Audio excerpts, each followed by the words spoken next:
So it's my great pleasure to welcome you here again to see and meet and hear Lorrie, Professor Lorrie King. As you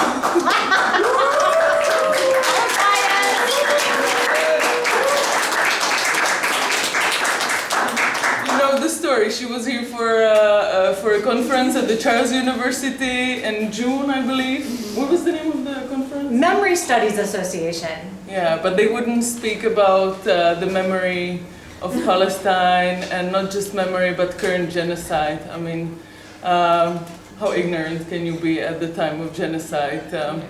But fortunately enough, there are scholars like Lorrie with 30 years expertise and research and on genocide and genocides. And she visited over 40 countries or something, 15 indigenous communities which experience either genocide or ethnic cleansing or other horrendous things people are capable of. And when we were discussing what to discuss this time, because last time Lorrie took us through, what genocide is. And everyone recognizes now, even the largest Genocide Scholars Association, which Lorrie is part of, voted and recognized the genocide in Palestine. But we're talking about the current genocide, right? But if you study 1948, and even, we were saying before 1948, in Palestine, and if you read the Genocide Convention, you will find that it actually occurred already then and before 48, basically. It's colonialism. It's called colonialism. Spoiler. But now we have a new name. But scholars, as Ilan Pape, were calling, what was happening in Palestine during the occupation and before, so-called incremental genocide. So that's what Lorrie gonna walk us through tonight. Yep. So thank you everyone for being here. Thank you, Lorrie, for joining us again. Hello, Prague family. I am so excited to be back with you. I was counting the days and I was so sad when I had to leave. But I thought of you the whole time I was gone. I want to share with you a little bit about what I've been doing since then. And so here's what I thought. I'll just give you a little bit of updates. I'll tell you about my current research and projects that I've been doing. Give you the tea. I just am coming from Johannesburg and Istanbul, where I was at the biennial conference of the International Association of Genocide Scholars and the International Humanitarian Studies Association conference. And then, of course, we'll do tonight's discussion and have fun with Q&A. And when we get to that point, then I will start drinking beer. Sound good? Okay. So before I forget, I just want to talk about these 3 quick points, because I will get off. And you guys who know me, who have been, we've been like texting and chatting this whole several months, you know that I will get sidetracked. So before I get sidetracked, I just want to make sure we cover these few things. Yes, as Jana mentioned, the International Association of Genocide Scholars did call a vote, wrote a resolution, and called for a vote of the membership body to declare what is happening in Gaza as a genocide. Now, of course, yes, it was like the baller, my colleague Melanie O'Brien from Australia who wrote it. She's faced a lot of backlash. There were people in the association who got super pissed, who were like, well, we didn't vote and we don't think it's a genocide. Well, here's how the association works. Is anybody here part of a professional association where you pay dues? Yeah, okay, right. So when you pay dues, right, and you're up on your dues, you get to vote on stuff, right? And the members, the administration of the organization sends you an email that says, hey, we have a vote coming up. Please cast your ballot. So if people are kvetching about not weighing in on it, it's their fault, okay? End of story, it's their fault. They either didn't open their email, they didn't want to vote, they let it go. That's the tea behind that. But we firmly stand behind that statement that Gaza is a genocide. So that, okay. Next thing, oh my God. UNRWA. Okay, so here's like a hotbed, right? Here's what I can tell you, and it ties directly into this other group I want to introduce you guys to that I encourage you to follow, to get involved with, especially if you are working in the humanitarian sector at all, if you're a public health person, if you're a social worker, if you are any kind of medical professional. It's called Doctors Against Genocide. They are based in Ann Arbor, Michigan. FYI, Ann Arbor is just outside of Dearborn. It has the largest Arab population in the diaspora in the United States. It was founded by Dr. Nadal Jabbour, who is a Palestinian physician.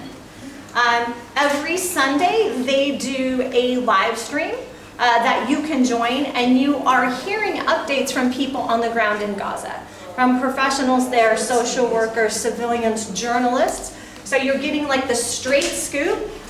People will also join, like Hani Almudin, who is the vice president of UNRWA USA. He's also a co-founder of Gaza Soup Kitchen.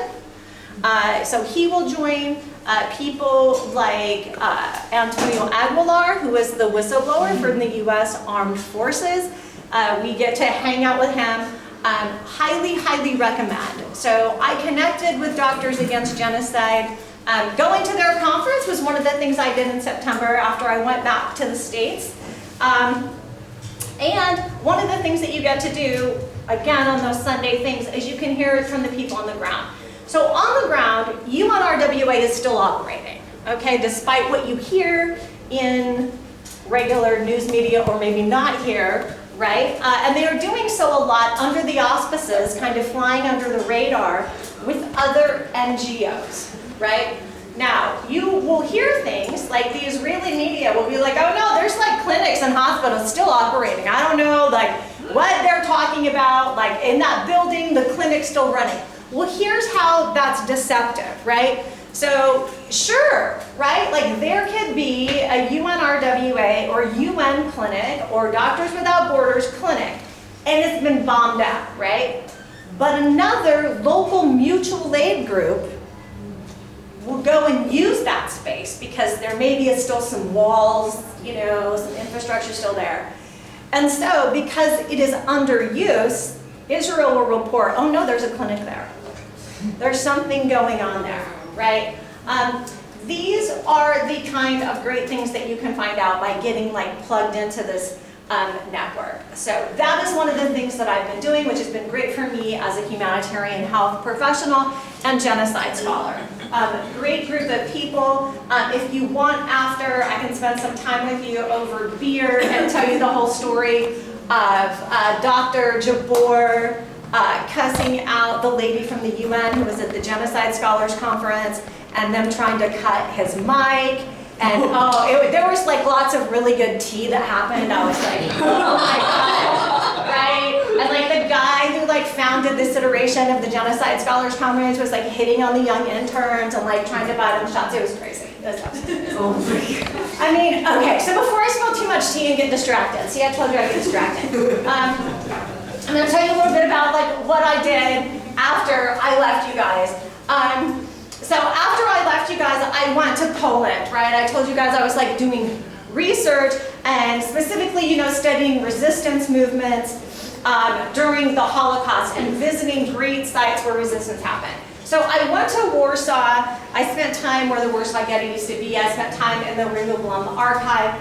I thought one day it would be super fun because I wasn't doing anything else. I should just go out to Lodz for the day, right? Because, you know, it's like a quick train trip. Well, I forgot to charge my phone before I went, and then I got lost and a really bad rainstorm happened. Like, this is just the stuff of like travel nightmares. But like Gen X wisdom will tell you that like if you walk long enough along a main road, you will like eventually hit some kind of gas station or something, right? And because it's Central Europe, there's a bar in there, right? And there's a place for you to sit and you can like charge your phone, which was great. But when I got back to Warsaw, I kept seeing here and in Warsaw, all of these places that were like little bars with red lights inside that had like cherries on the outside. And I'm like, what are these places? I've got to go like figure out what that is. This is the Pajana Wisnia. I'm sure you guys like already know that. The cherry liqueur. So I went up to the bar and I asked the guy, I'm soaking wet, I'm freezing. I'm like, I would like to try this and I hear that you can drink it warm. And he goes, I was speaking English and he goes, American or UK? And I said, American. And he goes, so he gets this big cup and he's like, then we'll call it half. He fills it halfway up with boozy cheers. I drink it, I feel fantastic. Like absolutely fantastic. And I'm like, I have to get some of this to like take back to my guest house. And so I went back up and I said, can I get some more of this to take with me? And he's just smiled and he was like, now we call it full. Just like loaded it up. So that was me like enjoying, it looks blurry because yeah, I was blurry. Then after my time in Poland, I went on to Germany. I figured I have such a good luck here. Literally just Googling, if you guys didn't hear the story last summer, literally Googled like Palestine protest Prague, and I found you guys. And I'm just like, what are the chances like I could maybe do this again? So it was like Palestine protest Berlin, right? And so I found Standing Together Berlin, and I, emailed them, and they were like, yeah, we have a protest today, as a matter of fact. It's out. It's in front of the public library, right? Because people in Europe still read, unlike my country. And so they were like, come on over, and you picked a really good day to come because May Shaheen is going to be here from Palestine. And May Shaheen is one of the co-founders of Combatants for Peace. And she happened to be, she was almost on day 60 of a hunger strike by this time. Damn. Yeah, so I connected with May Shaheen. We ended up spending the weekend together. Fantastic. Hung out at Ravensbrück concentration camp in northern Germany in the Lake District, which was the only female LGBTQ concentration camp. Big resistance network there, super badass. You guys have an incredible Czech artist who was there, Nina Yersakova. If you are not familiar with her work, I highly recommend it.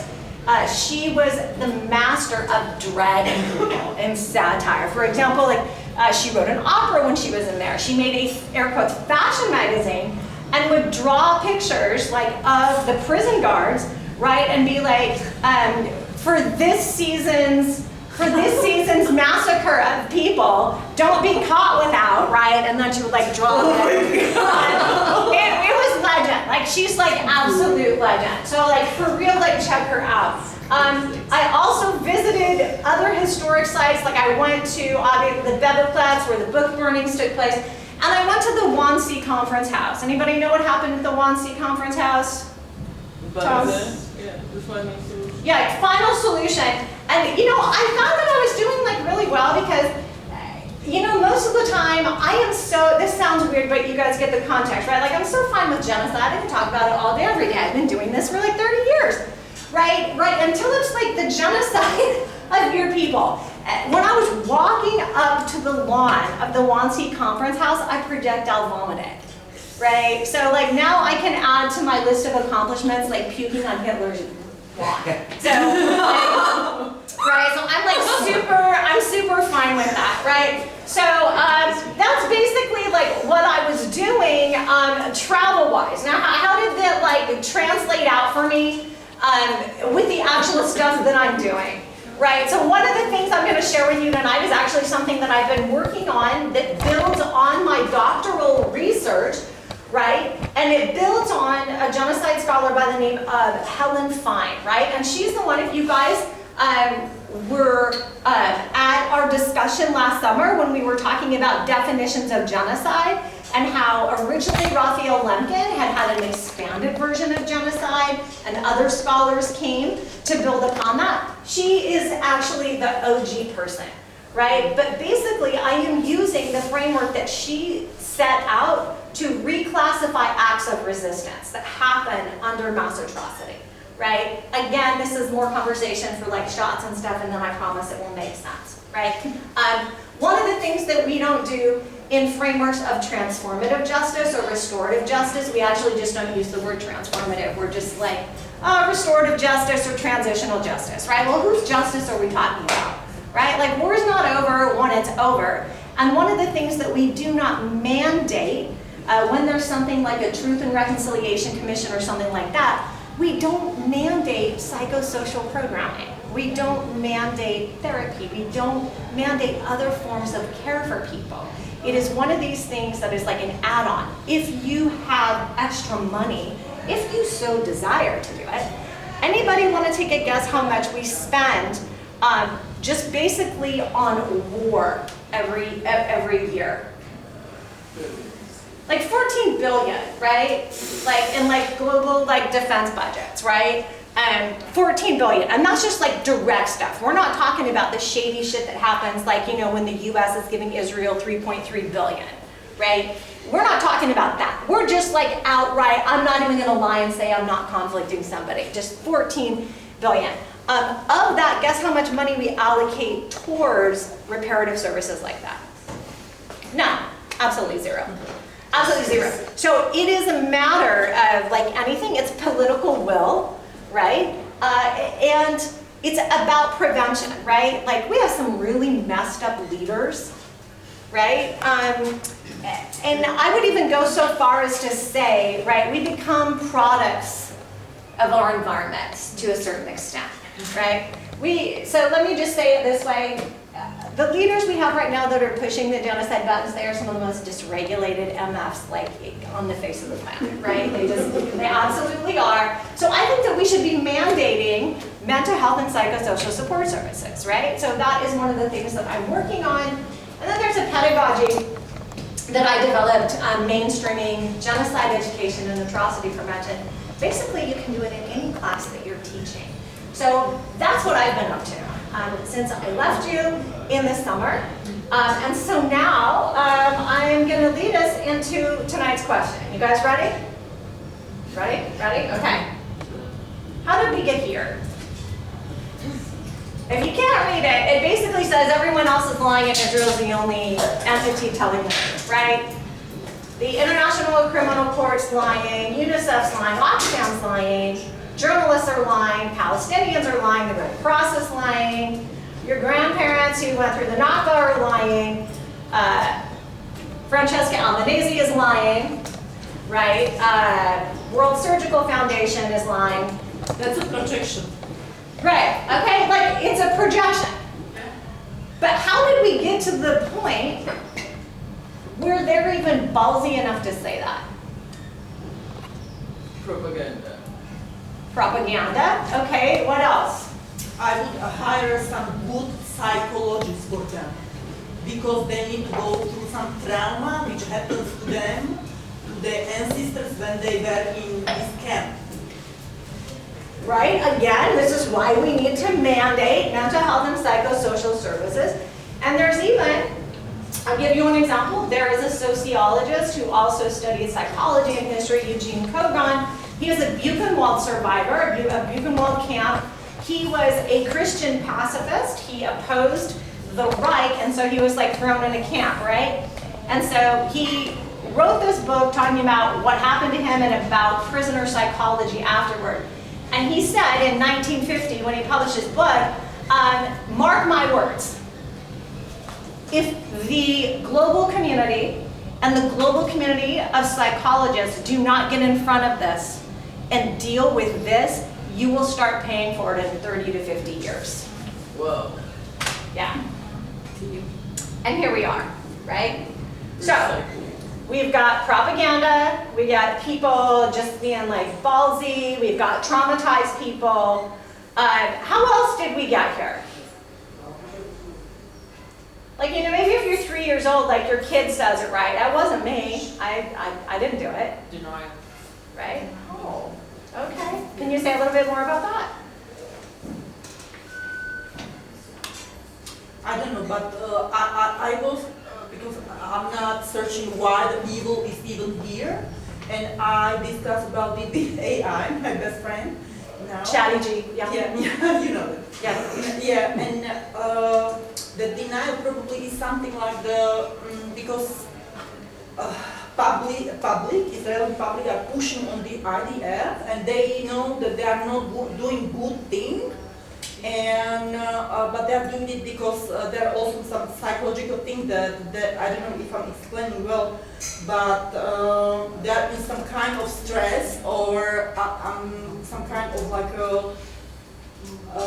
fear as well, even it doesn't look like that, but they're also doing that because these things are happening because of fear and because you feel unloved and something like this.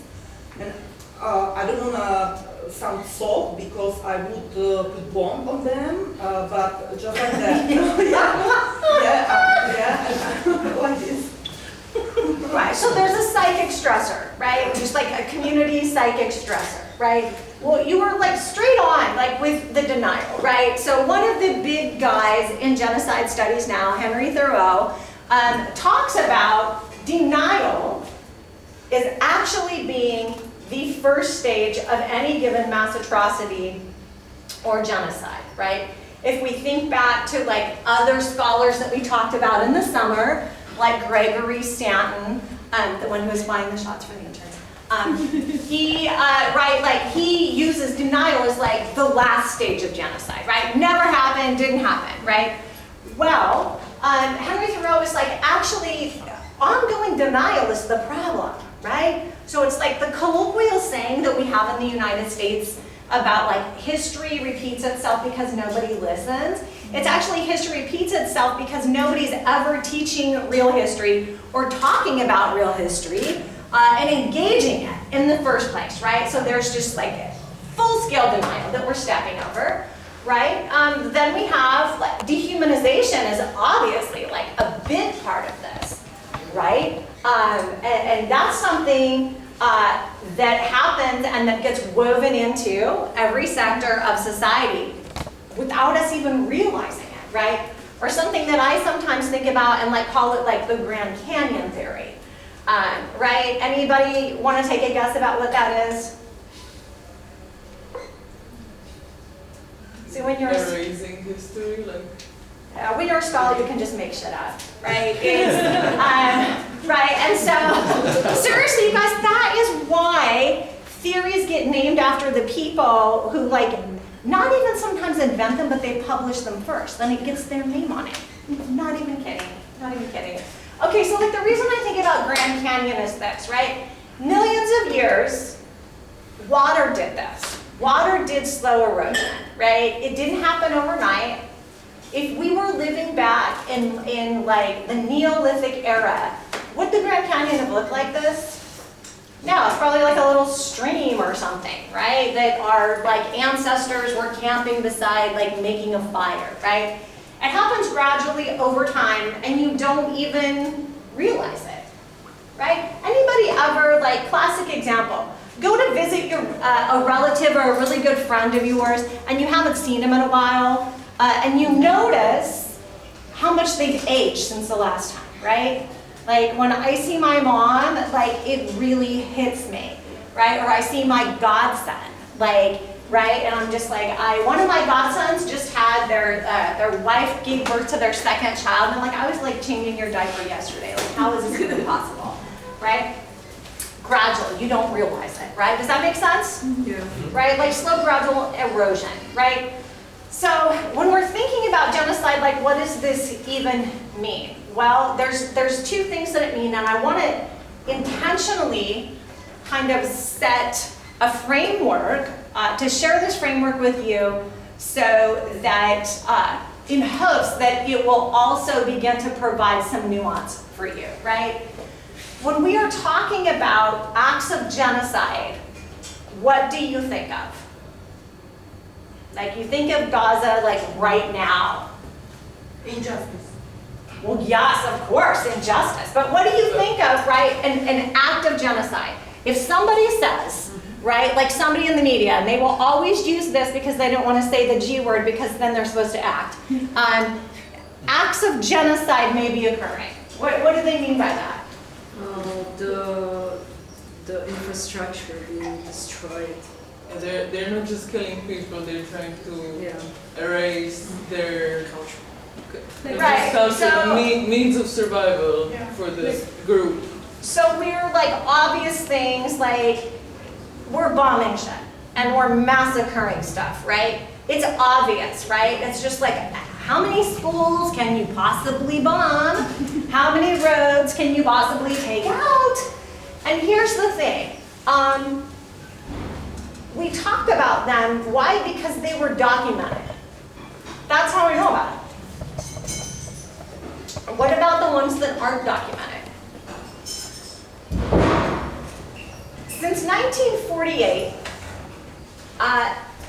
how many bombings and massacres do you guys think have happened? Hundreds, thousands. Well, let's just take a look at a few of them, okay? Because again, these are the ones that are obvious, right? You can see a bomb going off. You can see a school that's been flattened. You can see infrastructure that's no more. If you are allowed to fly a drone now over Gaza, it's a barren wasteland. It looks like a nuclear testing site, right? These are obvious things, right? But still, when it comes to Palestine, it can still be historically obscure, right? Because censorship, like big colonialism, right? But even to scholars who will go back and start to study stuff, right? And even then, if you bring something that you found into a forum of your peers, like at a conference, it can still be contested. Or maybe somebody's not going to publish it, right? Maybe you have to find yourself a friend like Dr. Nadal Jabbour, who's going to let you live stream so you can tell the world what's happening, but then you still have to know about Doctors Against Genocide, and you have to know that on Sundays at noon, Eastern time, that all this is going to happen. So here's what we know about the obvious stuff, right? About dropping bombs and flattening stuff, right? Since the Nakba and the immediate post-1948 period, why wait? May 1948, there was the Tantura massacre. Anybody heard of Tantura? Yeah. Okay, right. There's a great documentary about Tantura, right? We showed it. Awesome. Okay, great. See, you guys are like way ahead, right? And then there was one in October, right? Because we got to like burn villages and just like, evict people. And then there was another one in 53. Now, why am I just listing these? Do you think the Israelis were just like behaving in between these times? We know they weren't. All right, we can all laugh together. Ha ha ha ha ha ha. Right? No, they weren't behaving in between these times. It's just because, and here's something super messed up about conflict studies, right? Is we actually count death before we count something, right? We actually count how many bodies there are that have been confirmed before we register it, right? And much the same way, if you watch the news and you see stuff about my country that is super shameful about mass shootings, right? We have changed definitions of mass shooting. It's like, oh, we gotta get like 4 more people now, right? Right, and it's just like, well, does that make it suck less for like the family who just lost 3 people or the school that lost 3 people? Then it was just tragic. Right? It wasn't registered, it wasn't masked. Do you see what I'm saying about how we start splitting hairs on this? This is what happens, right? So when we're looking at post-1948, like look at this, Sabra and Shatila. You guys know about Sabra and Shatila? Yep. By the way, like boycott the Sabra Hamas guy. He's like absolutely horrible if you're not already, right? But these are actual verified instances of where, for example, like the IDF would surround a village, the IDF would surround a camp, and they would go to massacre people. Yep. Massacre. Massacre, right? There's no other way to say it, right? Over and over again, these things happen. But again, right, like the Qana massacre, right, in Lebanon, that killed over 800 people. So we're not like talking about 4, we're talking about then what the media will say was a mass casualty event. Right? There's no way the media is not going to find out about this. People are talking, so we better get ahead of it and go ahead and like register this, right? And then it will like end up in an obscure history book for some Middle East historian or mass atrocity scholar to come and talk about, right? Or you get somebody who will like really do like the digging, like a Unpacking or Rashid Khalidi, right? Who's gonna start like excavating stuff, right? And so like from 2021 to 2024, I mean, we even have airstrikes in camps. We have more aid massacres, right? And these are the things that we started seeing more and more of as the current genocide started going on. You guys with me with this, right? These are the things that we're counting because like there were a lot of bodies and the bodies couldn't be hidden basically, right? Like this is what's out here. And so from 1948 to present, if you are looking at this, right, through either a humanitarian studies lens or a genocide scholar lens, there are like four main themes that emerge when you're looking at the stuff that's documented. The bombings and the massacres, okay? Bombings and massacres again, right? A, there's a disproportionate civilian casualty ratio, right? What does international law say? We're supposed to be targeting, quote, combatants, right? That means not women, that means not doctors, that means not journalists, that means not kids, that means not babies in a fucking incubator, okay? That means people wearing a military uniform who have declared war on you or you have declared war on them, period, the end, okay? Disproportionate. This has been since the beginning. And this even predates 48, but tonight we're just talking about 48 forward, so disproportionate, okay? We have seen militarization, right, and weaponization of humanitarian aid. This is not a new thing, right? Gaza Humanitarian Foundation, not a new idea, right? Weaponizing aid and corralling people. Like Israel didn't think of that, like they're the masters of it, right? But this is a tactic that's been used by oppressive regimes for a really long time. We know that any kind of, air quotes, agreement of ceasefire de-escalation is super precarious, right? It's like walking on paper that's been burned, right? Why? Why do you think it's like walking on paper that's been burned? Because it's going to be violated. Well, it's like kind of a given, right? Kind of a given. What about this latest ceasefire? Was there anything new about it? Well, the release of the hostages. Okay, so hostages were getting released.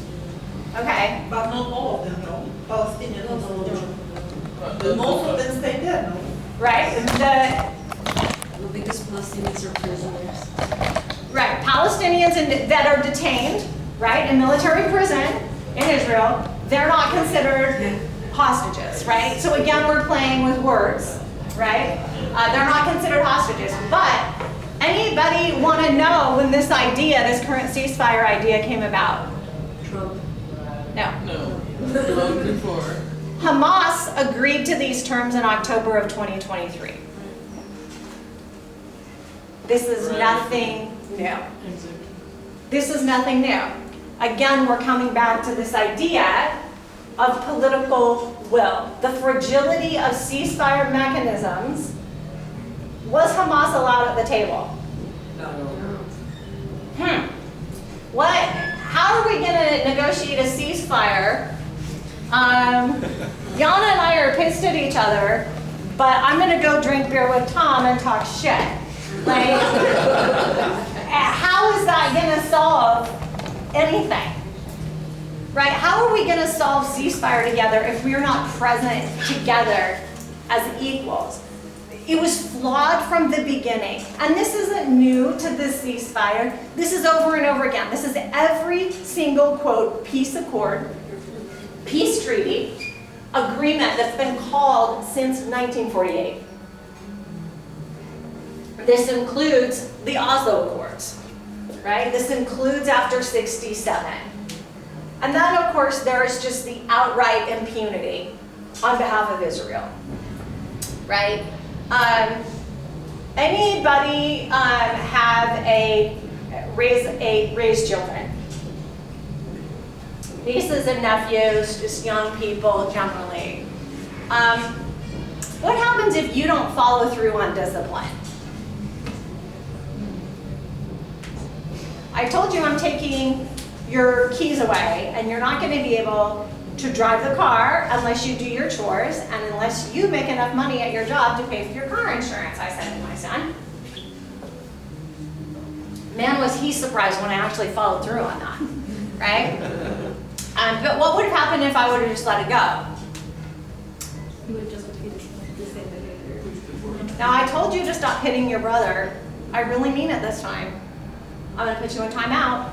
Like, there's nothing. There was a scholar I saw recently, and I loved what they said so much, and it's just like, we are where we are today because the Confederacy was not punished, right? From the Civil War in the United States, right? And I'm like, wow, that's actually genius. Yes, the Confederacy was not made an example of. Bunches of stuff was just let go, let it slide, right? So we get to like the next big like global crisis because people were weighing in on the Civil War thing, right? Next big crisis, like Armenia. Anybody remember what Hitler said about Armenia? Like joking, he was just like, who remembers the Armenians? Right? Failure to punish, right? Therefore, you know that you can act with impunity, right? The bar is just like lower and lower and lower, right? And so we know these patterns have been established, right? And when we're talking about genocide scholarship, right? If people are asking me, well, how did the genocide scholars know it was genocide? Well, I don't know, because we like actually are social scientists and we look at evidence and we crunch data and we see patterns that emerge over time. So if this has been happening really for like 80 years, we might have a pattern, right? We might be able to have a theme that's happening here that we can talk about that fits in the realm of how we define genocide, right? But with each new massacre, each new bombing, what do you think happens? Nothing. Nothing happens. Nothing happens for Israel, right? But if you're Palestinian, right? Each new thing, like in social science terms, we would call it a rupture, right? So imagining, like when you think of rupture, like popping a zit, right? Or like a water balloon ruptures and like water goes everywhere. It gets all over you, right? There's a pushback because there's not a vacuum, right? That's like sucking it the other way, right? So the economy suffers, the community suffers, the entire population suffers, infrastructure suffers, and more we see like degradation of the environment. What do you think happens if somebody's dropping white phosphorus on a neighborhood? Does that just like go away overnight? Right, it's like ecocide, right? And so now, here's the big question that like everybody's asking, right? How can this continue? How is this going on unabated still? Where is the international community? Why isn't somebody doing something? And like literally WTF, right? Anybody experience that? You're just like watching the news or you see the headlines and you're just like saying that to yourself. You're like, what? If you recall, last summer, when we were talking about this whole idea of what we said, like never again, how that became the rallying cry after World War II, how that was the impetus for creating the Genocide Convention, how that was the impetus for crafting international law that governs responses for crimes against humanity, including genocide, right? So what's going on with that? Well, if we recall, our friend Ben Florence there, the daddy of international humanitarian law, right? Youngest prosecutor at Nuremberg. He was only 27 years old. He was a survivor of Tsarist Russia. He and his parents escaped to the United States. He ended up going to Harvard Law School. When World War II happened, he enlisted in the army and worked as a linguist because he spoke Hebrew, Yiddish, Russian, German, and English. So he was with the liberation fronts, with the Allied troops who were going in and liberating camps. and he was collecting testimony from people, right? And so he was so floored by what happened, he began writing the frameworks to make sure that it couldn't happen again. And so he famously said, okay, now we have these frameworks. Now we did this whole UN thing, right? We did this whole UN thing. We're no longer the League of Nations, we're like the UN. We have the Security Council thing. We have these international law frameworks, right? Does anybody remember what people were being prosecuted for before they could be prosecuted for genocide? Anybody remember? Witchcraft. What? Witchcraft. Well, that, yes. You were being prosecuted for treason, for high treason, or for murder, right? Or for immigration fraud. And crimes against humanity? No, crimes against humanity was like precursor, but it was murder, right? Treason, conspiracy, all these things. Ben Ferencz made it so we actually had frameworks, and so he said, look, here's the thing. The only way, and he was so, I'm sure he's turning over in his grave, and I feel bad for him all the time. He said the only way that the air quotes, like never again is gonna happen again, is one of two things will happen. Number one, you just don't apply the law. You fail to apply the law at all. Number two, you misapply it. You cherry pick it, you pick and choose how it's gonna go in. Okay, so here we are, right? Well then, here's the other thing, and like people didn't really see this one coming either, but well, they didn't see its application not happening. Here's the tricky thing. Anybody ever sit and ponder like remaking the UN? What it would look like? Anybody think we need to do some reshuffling, reorganizing over there? Yeah, sure. What do people always say when you suggest it? Maybe it comes up when you're drinking beer, having coffee with your friends. Like, what do people say? It could never happen. That it's there for a reason, and like it's basically for. People know it's a projection of the world after the Second World War. But was it us discussing that It was us. Yes. they were supposed to rotate? Yeah. So here was the thing. Much like you guys have probably seen in the news lately, right? Like, U.S. is in a big constitutional crisis, right? Like, we are talking about our constitution like all day, every day, right? Well, you know, and we're talking about all these checks and balances, right? The quote founding fathers, don't even get me started. Anyway, those people they foresaw things coming, that there could be a power grab, right? So that they could like write in these checks and balances, right? Turns out the people who were drafting the UN Charter did the same thing. But it's buried and nobody ever talks about it. It's UN Charter Article 109.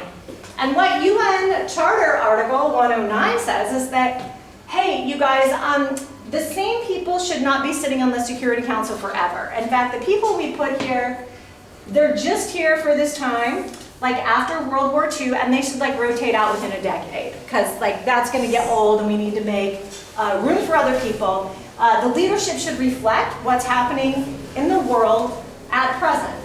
There were supposed to be checks and balances. Now, the Security Council, I don't know if Security Council is supposed to rotate. Yeah, they're supposed to rotate. Now, the UN, much like the US Congress, right, somebody could invoke this, right? Somebody could say, I am invoking this, I'm bringing this forward, you need votes of a 2/3 majority, and then who's supposed to carry it? The Security Council! Why nobody's bringing it up? No idea. There's a handful of scholars that are, if any of you guys are interested in that, shoot me an email or a text after, and I'll send you, there was a really good podcast a couple of weeks ago on this. Anyway, this is continuing, this is one of the reasons, right? Like nobody's invoked Article 109, right? Well, as we know from watching what's happened with Gaza the past couple of years, in order to bring charges to the International Criminal Court, you have got to be a signatory to the Rome Statute. You got to be a member of the court. Palestine's a signatory of the Rome Statute, but not a member of the court. Why? Because there has to be a real state. Because its statehood is not recognized, right? That's why everybody needs a friend like South Africa, right? And Yemen, right? Get you friends like Yemen and South Africa, and we're gonna stick up for you and like go to the court for you, right? And again, when we're talking about genocide, we're also talking about intent, right? Being able to prove intent. And that's the sticky wicket. So these are the things that are gumming up the works, along with another fundamental problem. Anybody want to think about the Grand Canyon? Trickle, trickle, trickle, 80 years of trickle. What's the fundamental problem with all of this?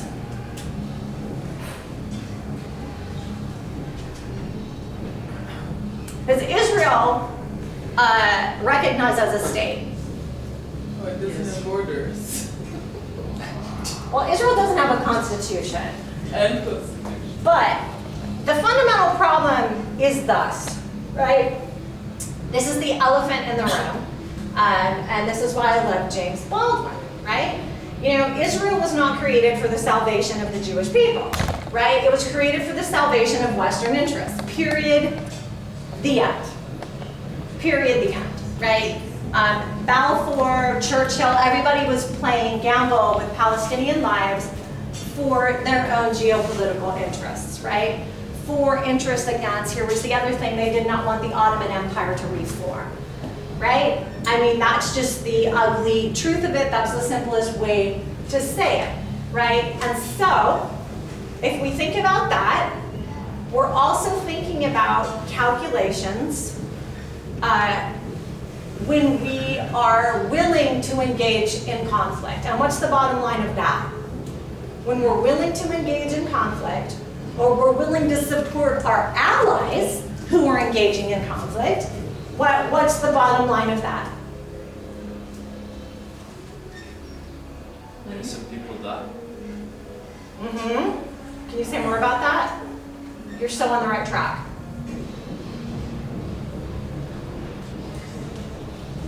We're deciding whose life matters, who's expendable and who's not, right? Or as the great feminist theorist Judith Butler says, like she wrote this book called Frames of War, right? And she talks about actual, right, the moral and ethical problems with literally that. Whose life matters, whose life counts.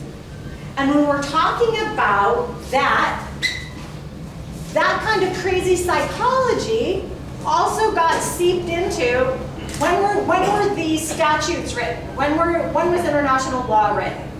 The big international humanitarian law and the genocide statute. Genocide convention. When was it written? 48. Huh, what just happened?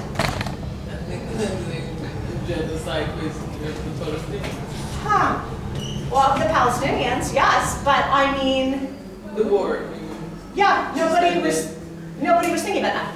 The Jews jumped out, I've heard it said this way, the Jews jumped out of a burning window in Europe onto the backs of the Palestinians. Right? And threw the Palestinians to the ground and burned them. Right? Now, who's on the Security Council? US versus Uh-huh. Britain. Russia. Okay. China. Now remember, okay, so let's think about our Grand Canyon again, trickle, trickle, trickle. Remember when I talked about all of the drama behind the Genocide Convention? And there were 3 nation states that refused to sign it, and were super mad that Raphael Lemkin had written such a broad definition. They were like, I'm not signing it. And why didn't they want to sign it? And that was the UK, the Soviet Union, and the US. Why didn't they want to sign it? That's what they do. The UK would have been implicated for its whole colonial empire, okay? The way that the original Genocide Convention was written. UK is like, not signing it, so not signing it, right? The Soviet Union would have been implicated for its forced disappearance and forced labor program. It's a gulag system, so they're like, signing that, right? The United States, oh my God, where to start, okay? Let's see. Genocide of the indigenous indigenous people, putting them on reservations, which by the way, Hitler sent one of his generals to come and look at when they were designing concentration camps because he thought it was such a good idea. And there was also, we had slavery, which had gone completely unaddressed, and we were still living in the rules that were called like Jim Crow. Have you guys like heard of that? Yeah. The Jim Crow South, like segregation, right? We were still in that, so they're like not signing it. But remember, these were the people holding up the convention. These are still the people sitting on the Security Council. You guys seeing where I'm going with this? Is this starting to make sense of just like, why isn't anybody doing anything? Why are we just like stuck in this thing? Because we're legit still stuck in 1948, basically. We're legit still stuck, right? But here's the thing. If you're a scholar, if you're like a Unpacking, if you are a Rashid Khalidi, right? You start digging into this stuff, right? And you start extracting stuff and you see things. Anybody read Timothy Snyder? Amazing. He wrote books called like literally like on fascism, on authoritarianism, on tyranny, right? He wrote one of the forewords to a new the book that Hubble published on the oppressed. Timothy Snyder wrote the intro for like the tiny version of that, right? And basically what these scholars are saying, right, is the colonizers and settlers, everybody is using the exact same playbook, right? Because just like as genocide scholars, we can go in and we can extract things.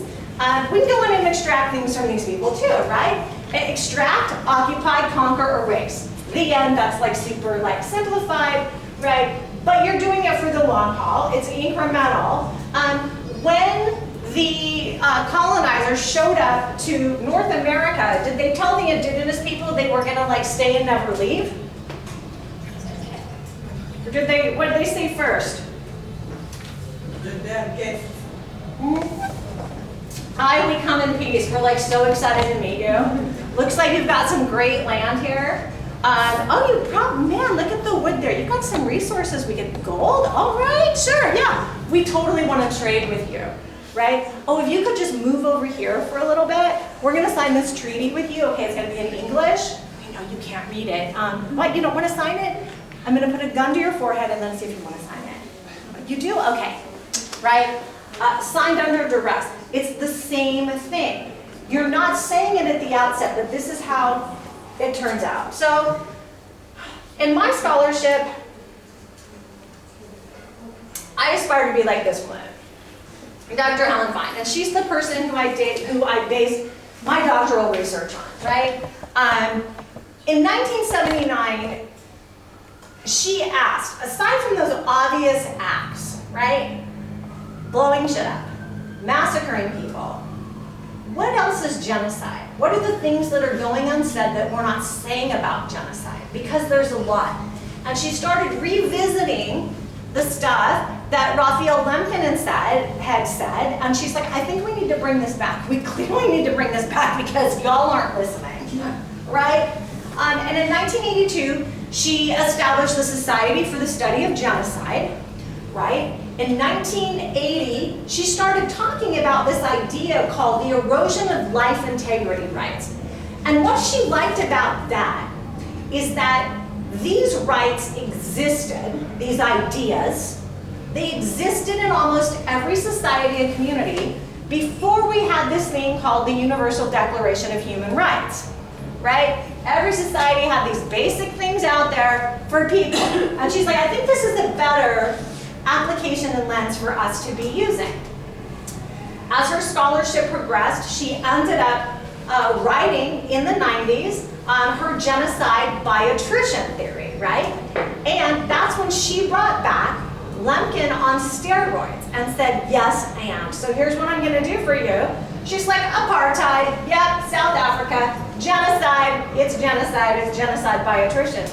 Ghettoization, what happened in the Lodz ghetto, the Warsaw ghetto. Yep, genocide by attrition. Oh, by the way, you got some really crazy ghettoization and apartheid shit happening in Palestine. Genocide, right? So she was out here like calling it. And she also looked at what had been happening systematically in the Horn of Africa. She looked at Sudan, and she looked at Somalia. She's like, weaponization of aid, forced starvation, genocide, right? So she is not making a lot of funds, right? She's like me. Yeah. She's not making a lot of friends, but she's calling it, right? And people's eyes are starting to be like, yes, like people in the human rights community are like, yes. It's everything we've been saying for a long time, right? And so when you got a scholar who came along, like Unpacking, right? Like he's looking specifically at Palestine, right? And Unpacking was like, yep, what she said, incremental genocide. It's the Grand Canyon of genocides, right? It's slow and it's happening and it's trickling, right? And the problem is that when it's like trickling like that, you're not noticing it so much, right? It's just kind of like flying under the radar, right? So here's what Fein said. Fein's like, look, it's fine if you think things can fly under the radar, but if we apply these life integrity rights, y'all will see and be able to identify atrocity as it's happening, right? And maybe even before we can get ahead of it. And we don't need this whole thing that the UN thought of with the UDHR, right? Now what was so cool about what she did though, because she knew that she was gonna get in a room full of scholars, right? And they were gonna be like, prove it with the data, right? Like prove it, like back it up with like blah, blah. And she's like, all right, fine. So she went in and started like laying down pieces of international law and UN declarations to back it all up. It's absolute gold, you guys, it's magic. So here's what she said, right? She's like, look, here's the life integrity rights that like everybody thinks that you should have, and this is universal. Remember, her first realm of study was sociology, right? So she's like, the right to life. Yeah, your right to like live and breathe, right? As you please, your right to be here and be a human being and take up space simply because you are. Period, the end, right? The right not to be hurt. Basically, you have like body sovereignty, right? You have the right, without me saying it, right, that I don't get to like come up and just whack you upside the head, right? Like there are just rules there, right? The right to be free of fear of just arbitrary detention and punishment. Right? I am not going to be disciplined. Maybe I am in the United States now. I'm not going to be disappeared walking back and forth to class or my job. Right? I can walk back and forth to my friend's house, right? Without that fear. I should have that right that my government is not going to intervene, or my neighbor like that, right? And have the freedom to my own body, my body autonomy, literally my body, right? And my labor, what my body does, whether or not I am doing manual labor with my hands or mental labor with my brain. I should be free, and I am the one who gets to benefit from that, and I decide who I share that with and who else is going to benefit, right? And the freedom to move, right? I should not be detained. If I want to leave this bar, I should be able to leave this bar. Right? If I want to get on a train to go to Poland, I should be able to get on a train and go to Poland, right? And the right to live with the people I love, right? And she also talked about what I thought was really cool and where she was ahead of her time is talking about the right to procreate and cohabitate with family. And it was like, as you define family, right? Your kinship circle, whatever that was, you should have the freedom and the right to live there. You guys tracking with me? Yes. Is it making sense? Yes. No, okay, right? So what happens then if we take Fein's framework and we apply it to Palestine? What do you think happens? Oh my God, right? So, turns out the Palestinians' rights have been violated well before 1948, but let's just go ahead and talk about 1948 since that's where we're at, right? Right to life, right? Unlawful killings and attacks on civil infrastructure, right?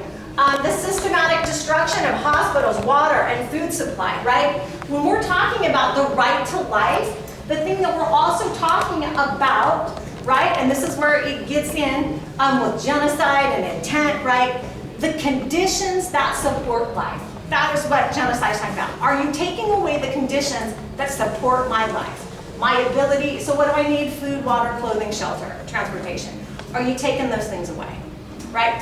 Yeah, Israel's taking it away, right? Been taking it away. Well, what about like my right not to be hurt? Well, I don't even know where to start with that one, right? But we know that Israel deploys not just individual punishment, but collective punishment, right? The right to not have my person be hurt. What else do you think that that includes? It includes like, I can't like go up and hit one of my friends, but what else? Should I have the right to go up and assault somebody by like yanking off their keffiyeh? Should I be able to break a beer bottle on their head, right? When we're talking about that, the not to be hurt, it also is talking about not just like that physical harm, right, that is gonna leave a bruise or a mark, but other things that are like me assaulting you, right? Other things like, anybody ever heard of skunk water? Yeah. What's skunk water? It's like horribly stinking water, and they're using it in the West Bank. So what Israel does, they get water trucks that are supposed to be used for humanitarian aid, right? Truck that like you would have bringing water in, okay? Or if you're wetting down a road, right? And they fill it with sewer water.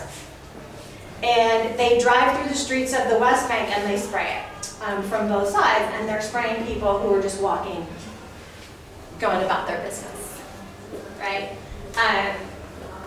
The right to my personal inviolability is covered under that.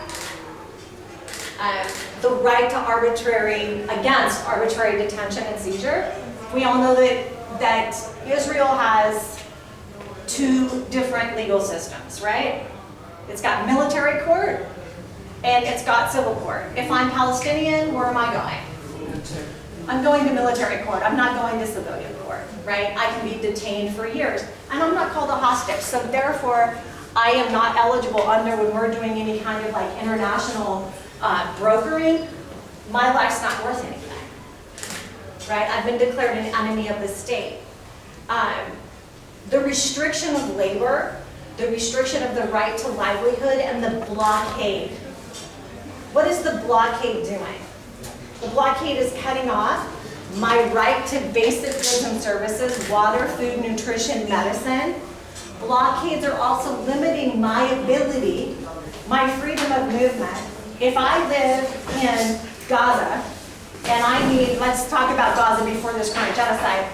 If I need to get to an oncologist, and I don't have a cancer doctor in Gaza, but there is one in Jerusalem, can I get to that doctor?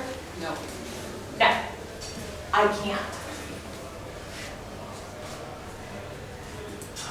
That blockade is blocking not just goods and services coming in, but it is blocking my ability to access life-saving care. It's blocking my access to life, my right to life. And dignity. And your dignity, right? Your right to movement without discrimination, right? And this goes again, like, why can't I get to that doctor in Jerusalem? Because I don't have the right permit, right? Or maybe I do have a permit, but my ability to move is dependent upon the guard at the checkpoint's mood in any given day, right? We have also seen the forcible transfer and displacement of people. With respect to Gaza, right now, there are images that have come out that you would think were happening from World War II or were happening in the Balkans, where boys and men aged 16 and older are forcibly removed from the community group, stripped down to their underwear, have their hands zip tied, and are just either loaded into a van and taken away somewhere, and they've also been discovering mass graves. So this is happening. The right to procreate and cohabitate with family. Man, Seems like that freedom of movement thing has also been like really good at keeping families apart.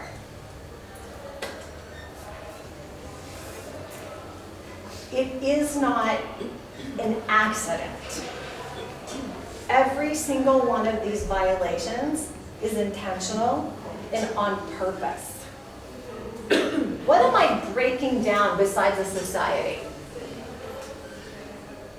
Human spirit, Identity, tradition, culture, all kinds of things. Right? And why aren't we more aware of this? Headlines. It doesn't make the headlines. Or when it does make the headlines, what does it say? Hamas terrorists, blah, blah, blah, blah, blah. Right? Or instead It's of defending itself. Israel has the right to go find itself, okay? By genocide. Right? Or it would be, you know, instead of saying like the Gaza Ministry of Health, which it is, it'll say the Hamas Ministry of Health. Hamas, Hamas, Hamas. Right? Also, olive trees are Hamas because they are throwing away, like I read that 8,000 olive trees. Why? Why? There have been millions of olive trees that have been uprooted since actually before 1948. I mean, like that was really a beginning, right? But those things are omitted. The historical nature of the conflict, right? Most people reading, right? I'm sure all of you have met somebody who talks about what is happening in Palestine like it started on October 7th, Yeah. right? Ironically, my birthday. You guys remember that? Yeah, you can't make that up, right? Yeah, they talk about it like it started on October 7th, but what was going on October 6th and 5th? And what was happening in 1948 and 1936 and 1917? What was happening then, right? That's what we're talking about, right? And there has been a false balance, right? When we're talking about conflict, we're talking about, usually speaking, right, we are talking about conflict between equals. Has Palestine ever been equal? No, it is outpaced in military, in ally support, in finance, in every way. That somehow never makes it in the headlines. Right? It never makes it in the headlines. So there is just an erasure of that and the way that the story is told, right? And so there will be like this disproportionate use where it will focus on a past atrocity, right? Where it will talk about things that are supposed to like engender emotion. In my Instagram feed, not making this up, the Hadassah Brandeis Institute, that's part of Brandeis University in the United States, is having a scholar from Israel, a female scholar, come to talk about how hard it's been for Israeli women the past few years. It's been awful. And how are they ever going to process the trauma that war has had on them? Keep scrolling, right? But these are the narratives that get spun, right? So it diminishes any level of humanization, right? Any level of humanization that happens, right? The doubt is sown. Do you guys remember? It was during the Biden administration in my country, but the whole headless baby thing. You guys remember headless babies, right? Okay. And then remember, like, headless babies were completely disproven, but then it's already out there and you can't get it back, right? And it's just like with UNRWA, right? And they're just like, it's terrorists. Hamas has had like 10 people, like, right? Like infiltrate UNRWA. No, all false, but it's already out there and you can't get it back. That's what we're dealing with now in a world where social media is there, right? And so if we've cast doubt on stuff, right? You ever hear one of your friends, let's put it this way, family member or a friend, you're hanging out with them and they're just talking shit about somebody, okay? Bye-bye. And then you meet that person. Do you already have your mind made up pretty much about that person? Yeah, right. And it's just because your friend has been saying this, right? On and on. But then, you know, maybe you find out that person is actually pretty awesome. But you go in biased already, right? It's not an accident, right? It's not an accident, right?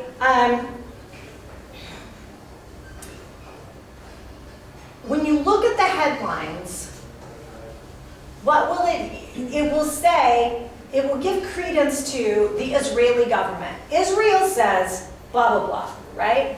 And then what will it say? Hamas says, Terrorist organization. the terrorist organization, but we've already like, that's in our mind, right? So when you see Hamas, it's like, ooh, the terrorists, they can't be trusted, right? We've already sown these like seeds of doubt, right? And so there's been a whole delegitimizing thing that has happened, not just about news coming from Palestine, but Palestinians themselves. Palestinian narrative, Palestinian voice, being able to tell their own story. Why do you think Israel's targeting journalists, aside from obvious reasons? Why are they being targeted? Why are Palestinian books showing up on banned book lists? Why can't I get books that are being published by Palestinians in the United States? Why has Netflix taken off all documentaries and Palestinian films? Why? Complete erasure. And it starts there to where you're not even noticing it, right? Not even noticing it, right? Somebody said earlier, right? Like we are destroying culture, right? There's cultural destruction, right? There is absolute cultural erasure and systemic destruction, right? There is scholasticide, right? The bombing of schools, not just schools, educators, well-known professors, right? They are dismantling intellectual and social infrastructure. Thought leaders. Anybody remember Rifat al-Arir? If I must die, why did they kill him? Amazing. I mean, everyone knew him, What? everyone loved him. He made. Why did they assassinate Hassan Kanafani? That's why also Charlie Kirk was assassinated. I don't even get me started on him. But he was against that in the end, you know. And he started to change mind, and I believe that Israel did that. Yeah, Mossad probably took him out. Okay. Scholasticide, though, it is like destruction of the education system. Not just the infrastructure of the school, but the thinkers, right? The teachers, the people who are producing the knowledge, right? There is the obliteration of ancient historic sites, archaeological sites. How many of you have seen pictures of like a bulldozer that, by the way, my government's military paid for, is knocking down a mosque or an apartment building? What are you doing there? The house demolition policy.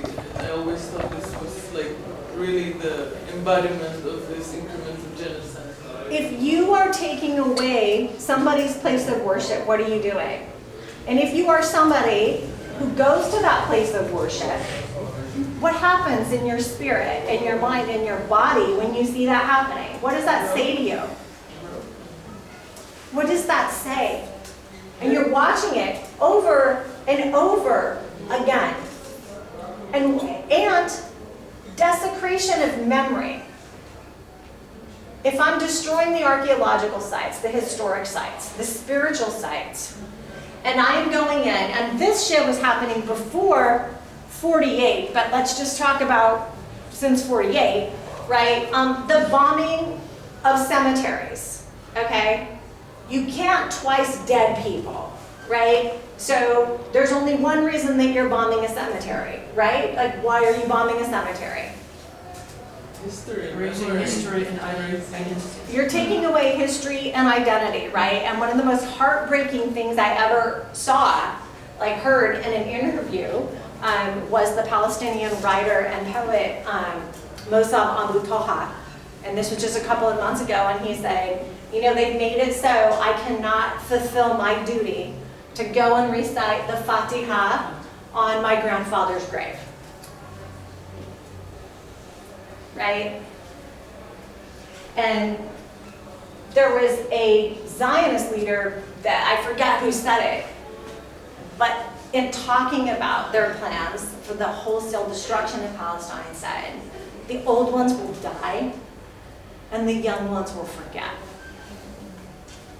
right? That's what we're talking about here. And you know, you were talking about the olive trees. An olive tree is not just an olive tree. An olive tree is something sacred.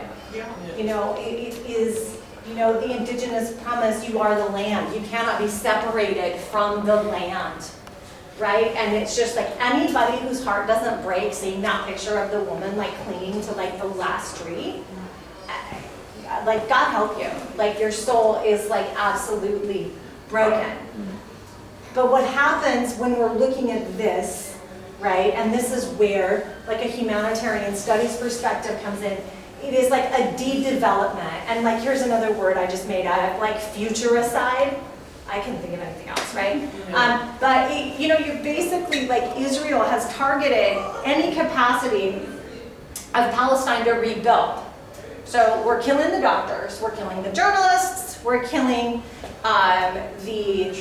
the educators, we're killing basically anybody with any kind of professional knowledge, specialized knowledge, right? We're taking them away. Keepers of the knowledge, the old people, you notice, like remember when we were talking about the civilian casualties, the elderly, right? Also like disproportionate the elderly, the keepers of the knowledge, right?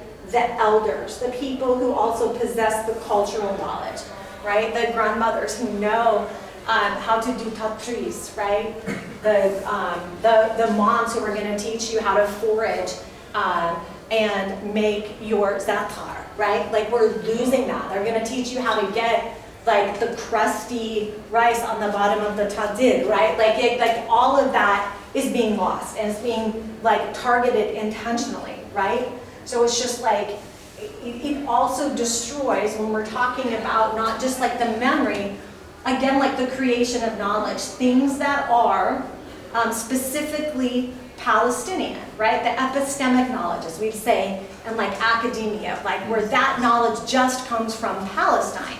And, right, and our ability to name things, right? Like Israel, when I say genius, I mean evil, right? But like, you know, like one of the things they did automatically when they were coming in and displacing Palestinians, they were, well, like they built over entire villages, right? So like they're just not there anymore. But then they renamed them with the Hebrew name, right? And then like all the street signs, like we like renaming that shit in Hebrew, right? The Arabic is completely gone, right? Completely erased, completely erased.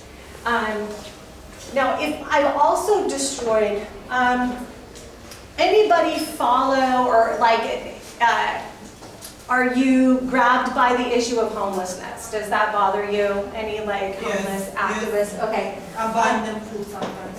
So, in Finland, like shout out to Finland, a lot of those Scandinavian countries, if you're a public health researcher, you want to go there because like they have amazing statistics and outcomes. Well, Finland did an incredible job reducing substance abuse, IV drug use, homelessness, and medical non-compliance for people who are HIV positive by implementing this policy called Housing First, right? Anybody want to guess why Housing First was so genius? Housing First was so genius because, like, unless I've got a safe place to sleep at night, I really don't care whether or not I'm going to the doctor every 3 months to get my D cells checked. Really don't care, right? If I don't have a safe place to store my meds, oh wait, if I don't have an address where I can register to receive mail or services, right? If I am constantly worried about a roof over my head, if I am stealing because I need something to eat. You see where I'm going with this, right? So Finland was like Housing First. Let's just like remove that whole thing. Oh my God, it happened exactly how they thought it was gonna happen, right? Like all of these rates of things dropped. Amazing, all it took was some political will, right? Not putting money into military, I mean, incredible, right? So, if I'm going to take housing away, housing is, right, the #1 destabilizer, right? Number one destabilizer, if I take somebody's home away from them. Oh my. Well, I'm kind of like, if I'm Israel, I've kind of just destroyed this whole notion of home because I'm trying to like erase that you were ever here. But you know what? I'm also going to actually take your real home, right? So I might evict you from it. And if I'm not successful in evicting you from it, fuck it. I'm just going to bulldoze it. Just going to bulldoze it, right?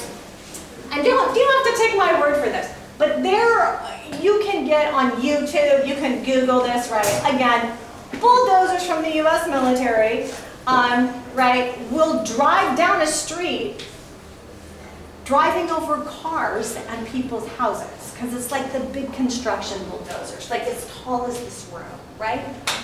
Driving, just crushing people's houses and the cars as they go, then they'll turn around and come up the other side of the street. But you know, Israeli sadism in destroying Palestinian homes goes even further, because they make people pay for it. Yeah, then they'll charge you for property damage, right? That's on Israeli land. They give you an option. You can destroy your house yourself, or they will do it for you, but you gotta pay for it. This is Israeli occupation. And you have no recourse in the courts, Genocide. right? So, are you seeing this wholesale thing here? And this is the stuff that just doesn't make the headlines, right? Like, we're seeing the bombs and the massacres. We're not seeing this, right? And this is the slow erosion. This is like the Grand Canyon, right? And so when we get to this whole idea that we started talking about earlier, like international accountability and diplomatic exclusion, right? How are the Palestinians supposed to ever get self-determination when most of the time they're not even at the bargaining table with the people who are genociding them? But it is the people who are genociding that have decided the terms. And the people who are genociding who have decided on the definitions of genocide, statehood, citizenship, criminality. Make it make sense, right? It's absolute crazy making, right? So there is complete structural exclusion of Palestine because it's not recognized as a state, right? Now, the UN General Assembly called a vote. Yay, 146 member states now, people are recognizing Palestine. Fantastic. But does that, in the eyes of international courts, legitimize Palestine? Yay or nay? No, it doesn't, right? So we have to move beyond, recognition is one thing, right? Recognition is one thing, yay, we finally have that. Guess what, we didn't have that 5 years ago. That is great. It's, I mean, like, I have no words. It really took a genocide to get us here, to decide that Palestinians were human. I have no words for that, right? But until that is recognized, and they get full statehood citizenship, their right to self-determination, it's words. It is hot air words, and UN resolutions are like toilet paper. That is what they're good for. They're just toilet paper, right? And so what is happening, right? Heartbreaking, the conferences I've been to, because my Palestinian colleagues will stand up to present their research, and without fail, every single one of them will do this introduction. Hi, I'm Mohammed, I'm the son of so-and-so, I'm blah, blah, blah. My family comes from Nablus, I am Palestinian, and I'm a human being. That last part, every single time, and I'm a human being.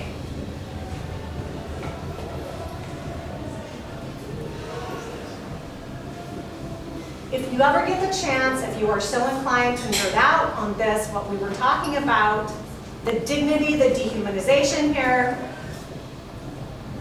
there is a Palestinian psychologist, Dr. Lara Shihai. She's awesome because she's writing as a Palestinian, treating Palestinians, working with Palestinians about the psychological effects and the mental health crisis that happens for people living constantly under occupation, living under protracted conflict, knowing that you don't know anything, living in uncertainty, like you're walking on jello every single day. Intergenerational trauma is a thing. Post-traumatic stress disorder is a thing, right? But the restrictions, again, on movement and access, right? Your basic resources, like, cause long-term health effects. Your inability to access those basic resources, right? If I need cancer treatment, what if I need dialysis? What if I need insulin? What if I have sepsis, right? Something that we got antibiotics for, right, in 1944. That's when, like, we got penicillin, right? And that's like people stopped dying of sepsis, like, on the battlefield and, like, after childbirth. It was miraculous, right? Can't access that, right? Can't access that. The biggest thing when we're talking about this is the battle of how do we hang on. And by we, I mean the big we. I mean the Palestinian people. I mean Palestinians in diaspora. I mean those of us advocating for Palestinians. Again, colonizers be colonizing, and this isn't new. Like, the playbook is there, and everybody has kind of said the same thing. I encourage you to check out the scholarship of Hadar Eid, right, another Palestinian, where he asked the same question, right? First he was like, why aren't people literally outside banging on the walls of the Israeli tanks? Why aren't people banging on the walls of the tanks, right? Well, he figured it out after he was, like, super righteously angry. He was like, oh yeah, and he went down the road that other colonized people have gone through, like Ngugi wa Thiong'o from Kenya, right? Frantz Fanon, Che Guevara, Edward Said, right? And he's like, it all starts in the mind. We have been so dehumanized, so delegitimized, so made to beg for bread in the street that we are so tired, and sometimes we don't even have the energy to go bang on the walls of the tank anymore. We've been starved. Can you imagine people in Gaza banging on the walls of a tank right now? No. So, how do we keep going? Well, I will tell you, I know our voice, our action, and BDS still works. Anybody know who these ladies are? Oh, is that the ones in Ireland? What? Are they the ones in Ireland? Yes, I love that you know that. Yeah. Okay, so these ladies here are known as the grapefruit ladies. The grapefruit ladies are from Ireland. The Dunn stores during the apartheid movement, the anti-apartheid movement, the Dunn stores were selling produce, specifically grapefruits from South Africa, right? And these ladies, there were 10 of them working in the Dunn supermarket stores. They worked in the produce section and as checkers, and they were like, yeah, we're not selling the grapefruit, we're not stocking it, it is going to apartheid and we're against apartheid, right? Now, anybody from Ireland? Yay, right? Like, my dad's family is from Ireland too. I tell you, like, that side of the family, homogenous bunch, right? So they weren't really sure who they were protesting to, but they just knew that it was the right thing to do, right? And so their boss is, like, getting pissed, and he's like, come on, like, we really, and they're like, no, we're, like, really not doing it, right? And so this guy, who they weren't really sure who he was, like, he came up to them and he was just like, hey, I see you guys, like, standing out here on the street corner all the time, like, with your signs, can I join you? And they were like, yeah, like, please do, right? So they start protesting together. Journalist comes along, and a journalist writes a story about them, you know?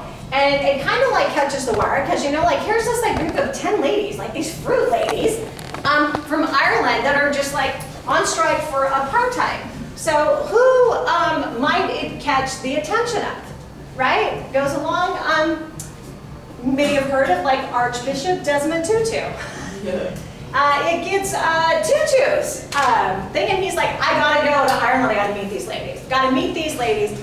Well, now we got this, like, international thing going, right? Well, then we find out who this guy is. Oh, he used to be in prison with his buddy from the ANC, Nelson Mandela, which is why he's out there protesting with them. And so Nelson finds out about this and writes the ladies, right?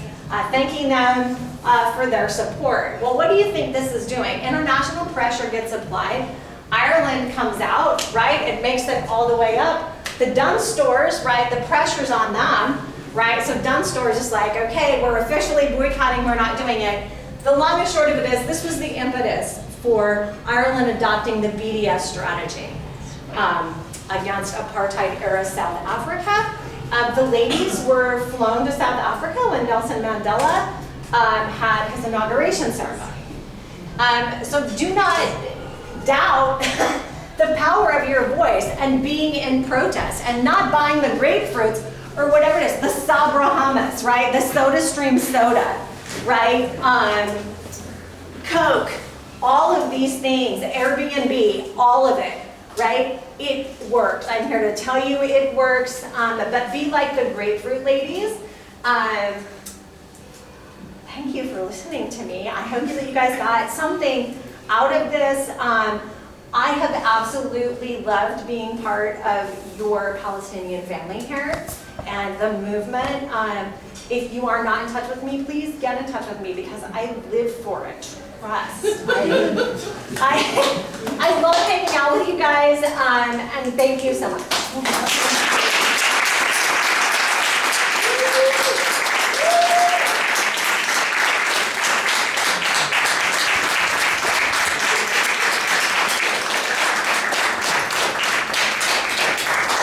Questions, comments, anything, shots, like, hey, I'm done talking now, like, woo, yeah.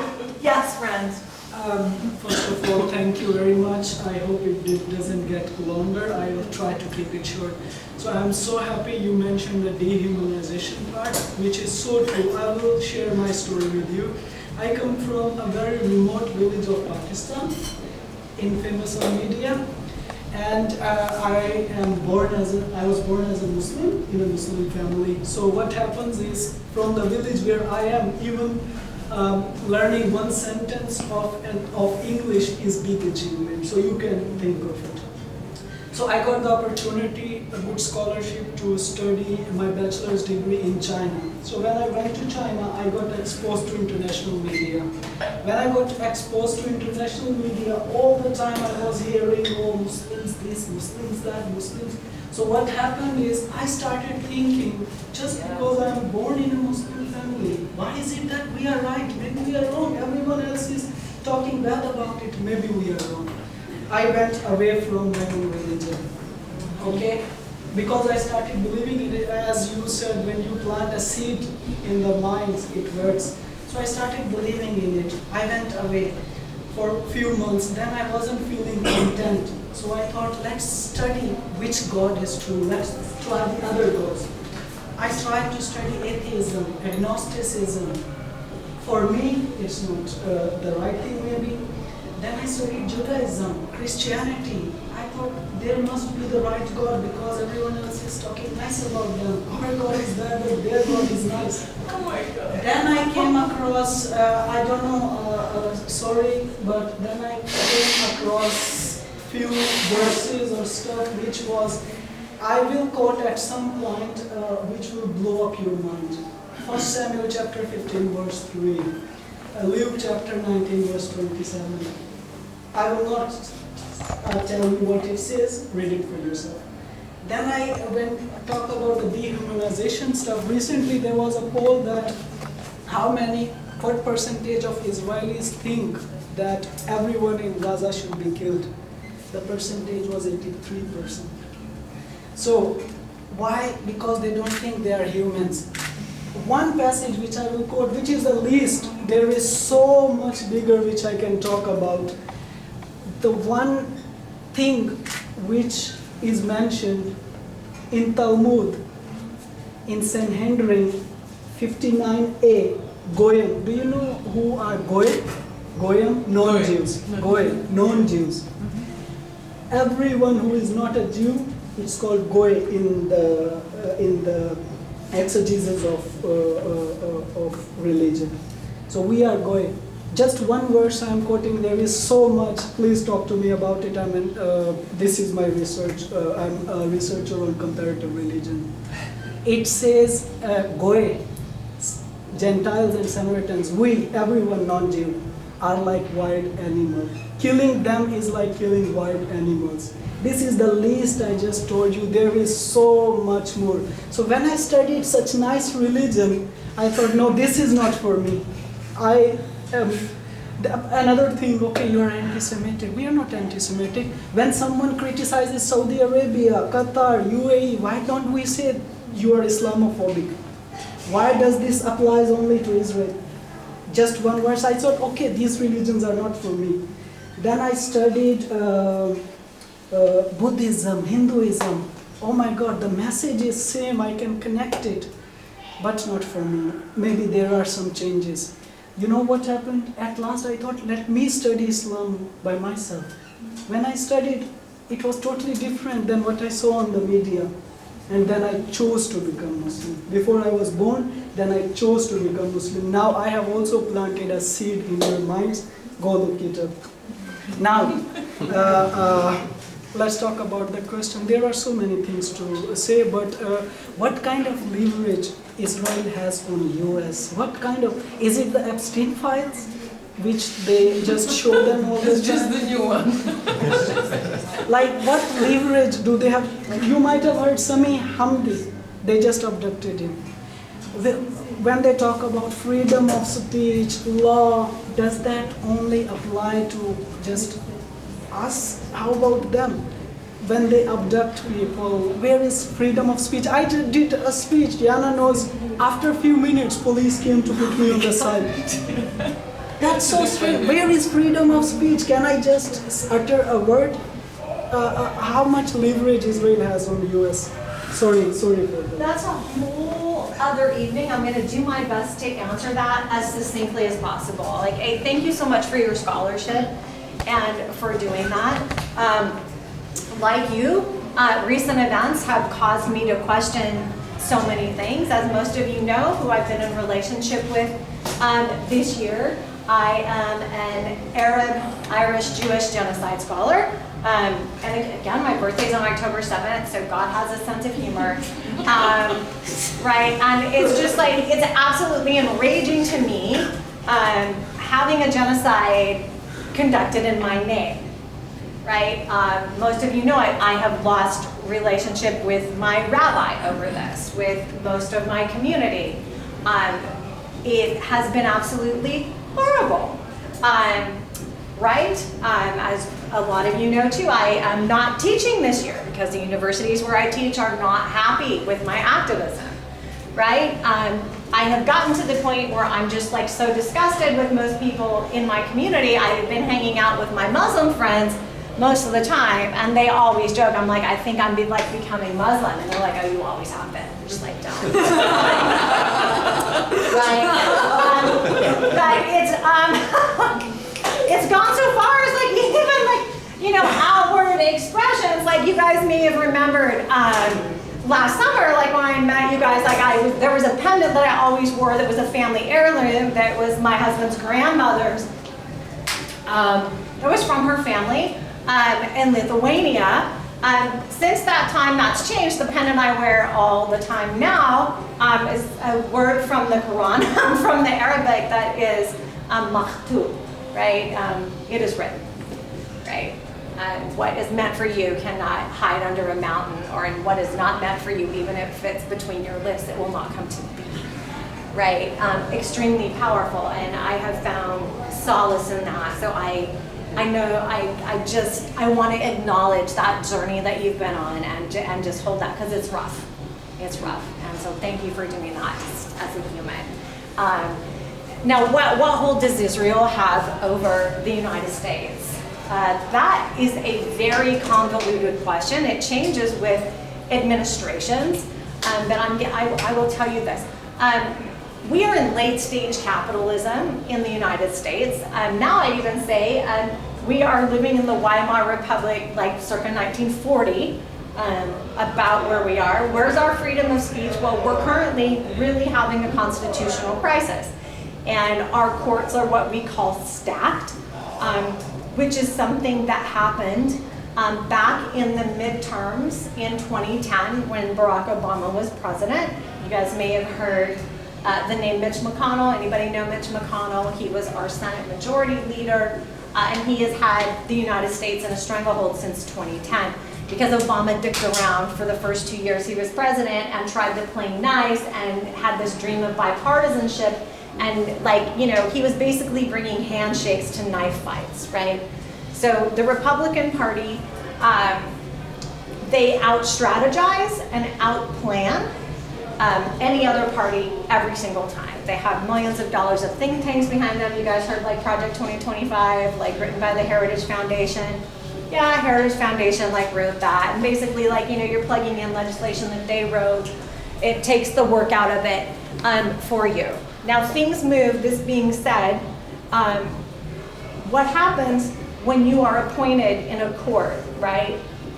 Not an elected thing, like if you're working for a county, but if you were working for a federal court, you're working in a district court, a court of appeals, or the Supreme Court, that is an appointment for life.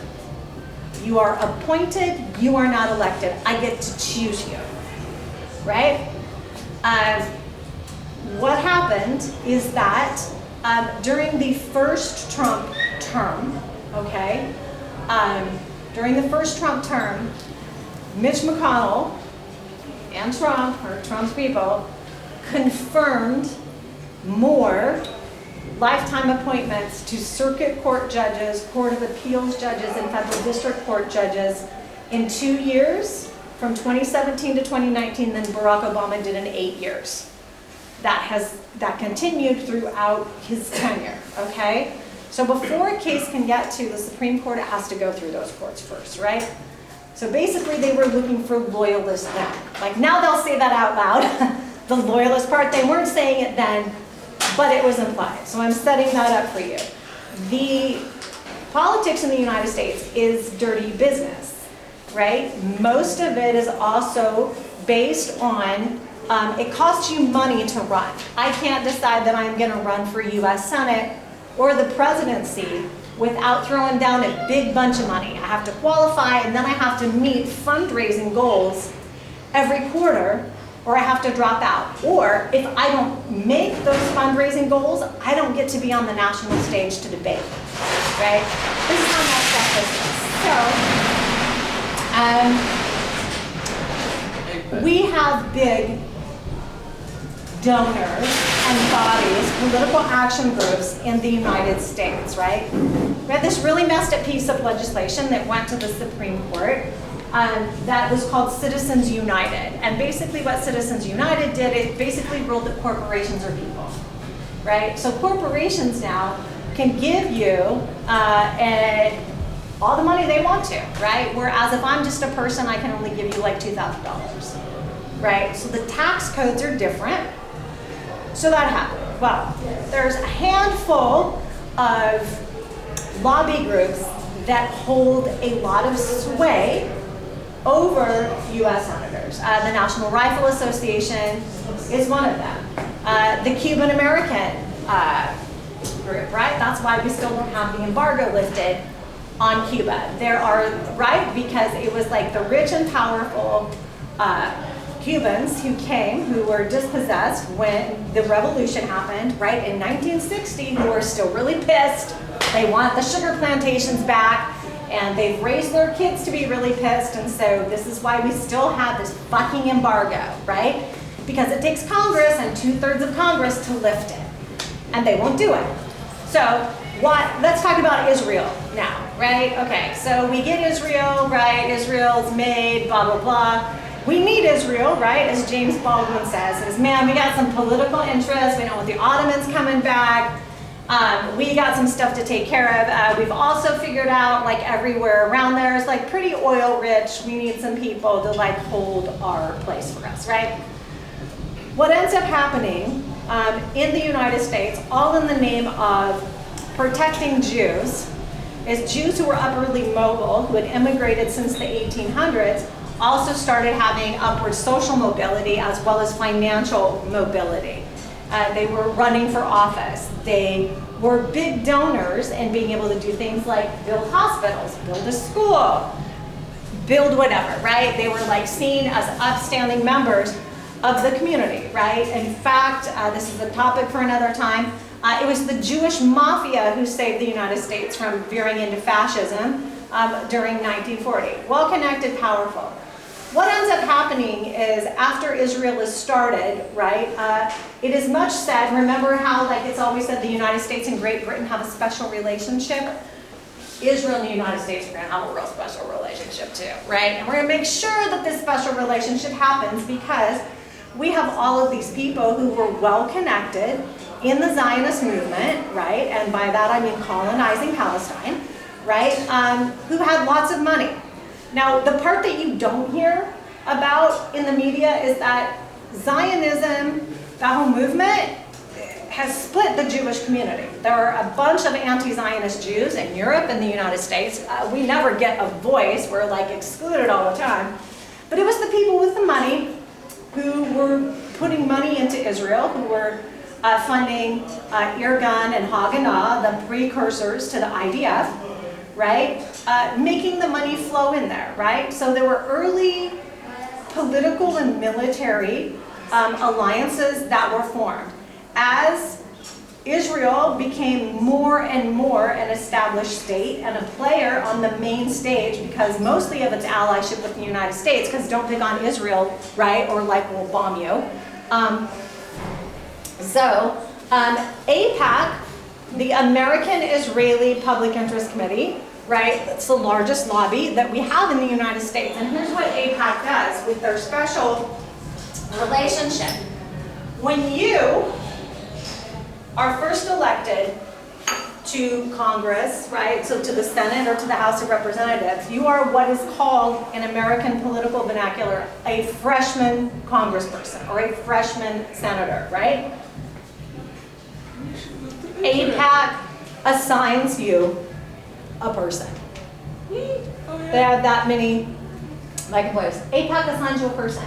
You have a special liaison with AIPAC. They come visit you, they bring you shit. Not just that, you know what AIPAC does for the freshman class of senators and congresspeople? You get an all expenses paid 3-week trip to Israel. Yeah, 3 weeks. 3 weeks where you are guided around, you constantly have a minder and a keeper with you, right? And you're like shown all of these magical things. And you know what? Thank you so much for your kind allegiance to us and coming. We really like what you're doing in your state. And you know what? That bridge that you want to build, we could make that happen for your district, right? You know, how much would it take for you not to worry about losing your seat in Congress every year, having the money to be able to do this stuff, even if your taxpayers can't do that? How much would that cost you a year? What? Oh, $2 million? We can do it.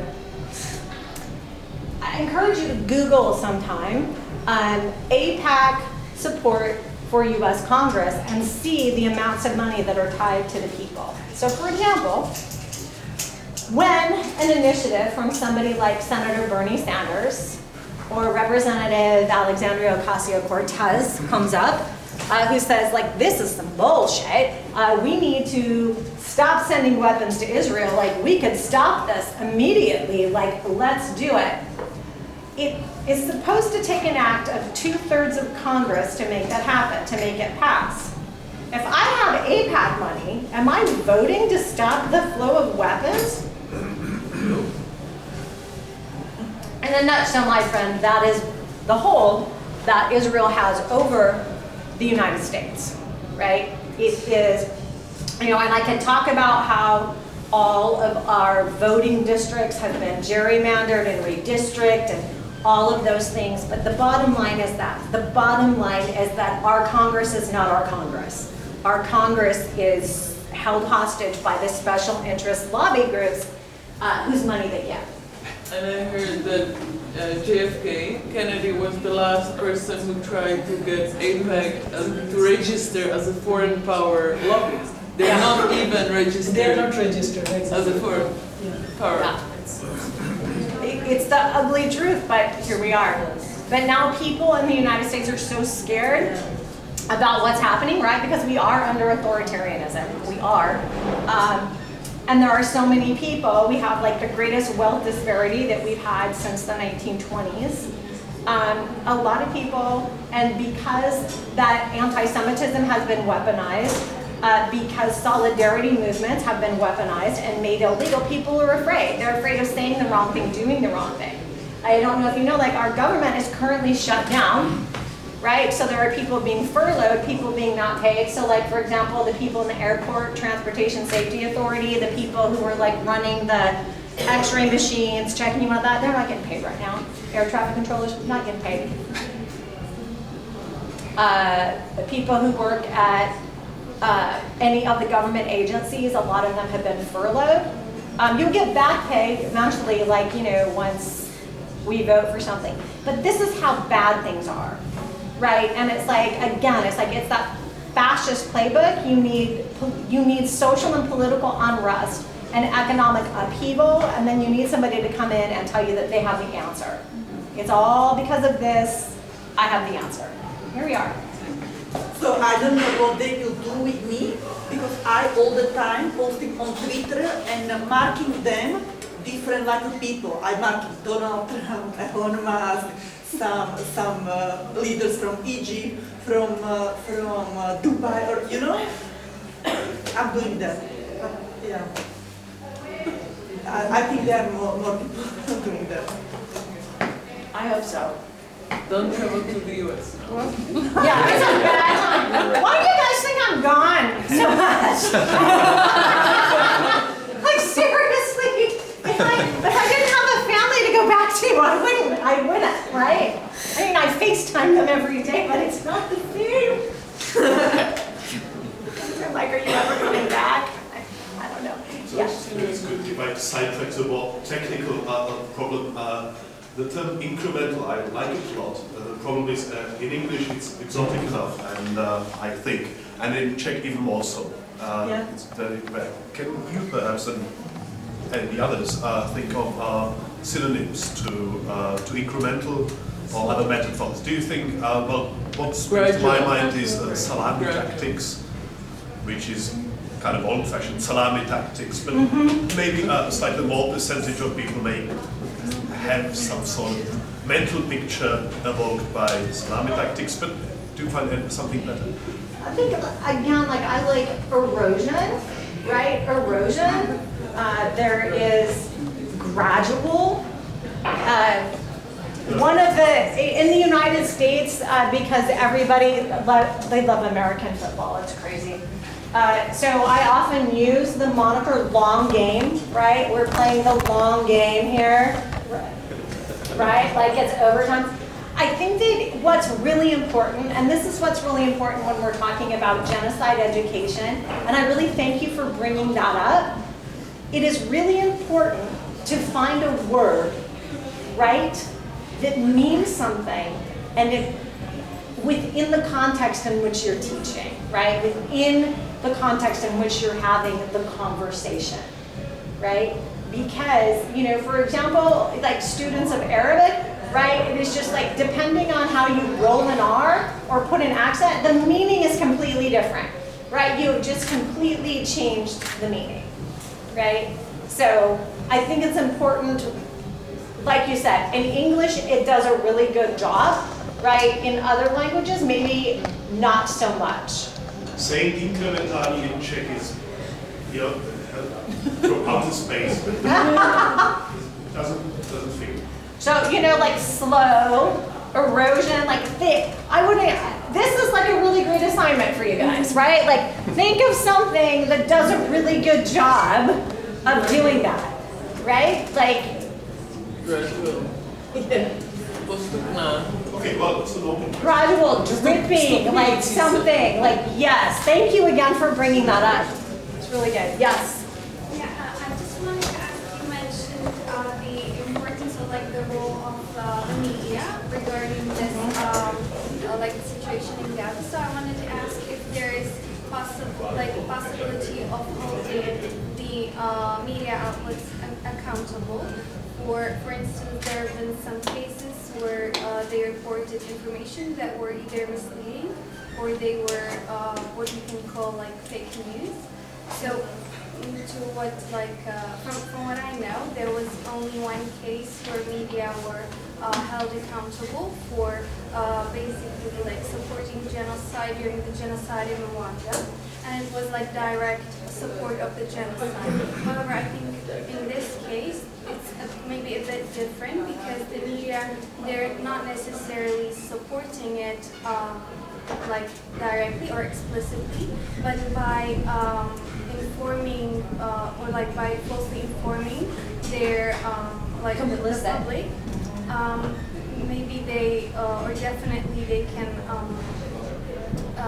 affect the ongoing situation there, and also some politicians or like governments were reacting to certain news that then turned out not to be true.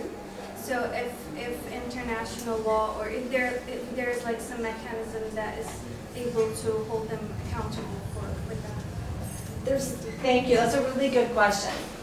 There's supposed to be checks and balances in any given society, right? And what political scientists will say is that you need like three things in order for democracy to thrive, right? You need a loyal opposition, right? You need a well-informed electorate. And then how is that electorate getting informed? The press, right? We need freedom of the press. Now, what's interesting, you're absolutely right, like the media was found absolutely complicit in the case of Rwanda, right? Actual print media and radio, right? Where there was incitement that happened, right? Now, this also happened during World War II, right? Like during the Holocaust, right? For every population that was affected, right? It was found there. But what do we have now, as you will recall, right? When did the Rwandan genocide happen? 1994, okay? What do we have now that we didn't have then? Social media. We have social media, right? And we cannot, the collective we, cannot regulate social media. Just like when we were talking about beheaded babies, right? UNRWA is full of Hamas terrorists. It's already out there. We can't get it back. It doesn't matter what CBS is telling you. It doesn't matter what the BBC is telling you, right? It's already out there. Your kids are already seeing it on TikTok, right? And it's really hard to pull that back and get regulation, right? And so then we're up against national and international law of how we're regulating the flow of information. Or in the United States, we have the FCC, right? The Federal Communications Commission. And so, for example, this is what will happen with big media outlets in the United States. We used to have something called the Fairness Doctrine that governed the FCC. And what the Fairness Doctrine was, it basically said that was a check and balance on the media. You cannot knowingly, unwillingly mislead the public, right? If you put out information that is not true, we can pull your broadcasting license, and boom, you're done, right?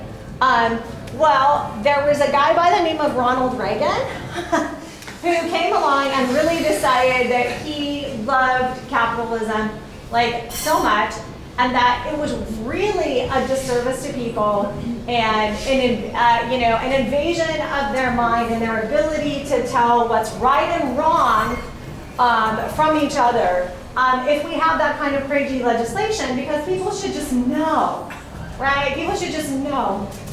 And so he had some lobby money, and he was talking to his friend Roger Ailes about it. Anybody know who Roger Ailes is? Roger Ailes founded a media group called Fox. So like we did away with the Fairness Doctrine. And so then, commensurate with that rise that we saw with Reagan was also the rise of cable news media, right? And so that was like the first time that we could have like media that was like going 24 hours. Right? 24 hours. Because like when I was a kid, I'm a Gen Xer, like TV used to go off at night, like at midnight, right? Like it would just become static. Like that was it. You didn't get TV again until like 6 o'clock in the morning. It was done, it was over. They like played the national anthem, a little eagle would like fly across the screen. I'm not kidding, this was like really thing. And then they play the national anthem and then like it would go dark.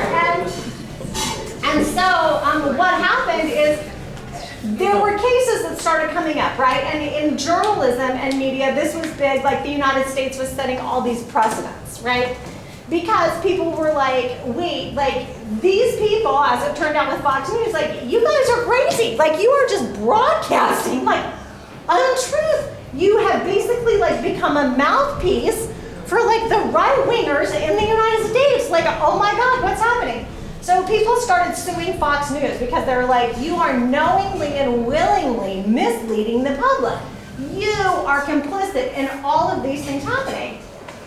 And Fox got off. Because why? Because they said, well, it's not news, it's entertainment. We are registered as like Fox Entertainment Corporation, like blah, blah, blah. And people should just know, right? It's not real. It's not real, right? And so, like, here we go. But this was like setting international precedent for holding the media accountable.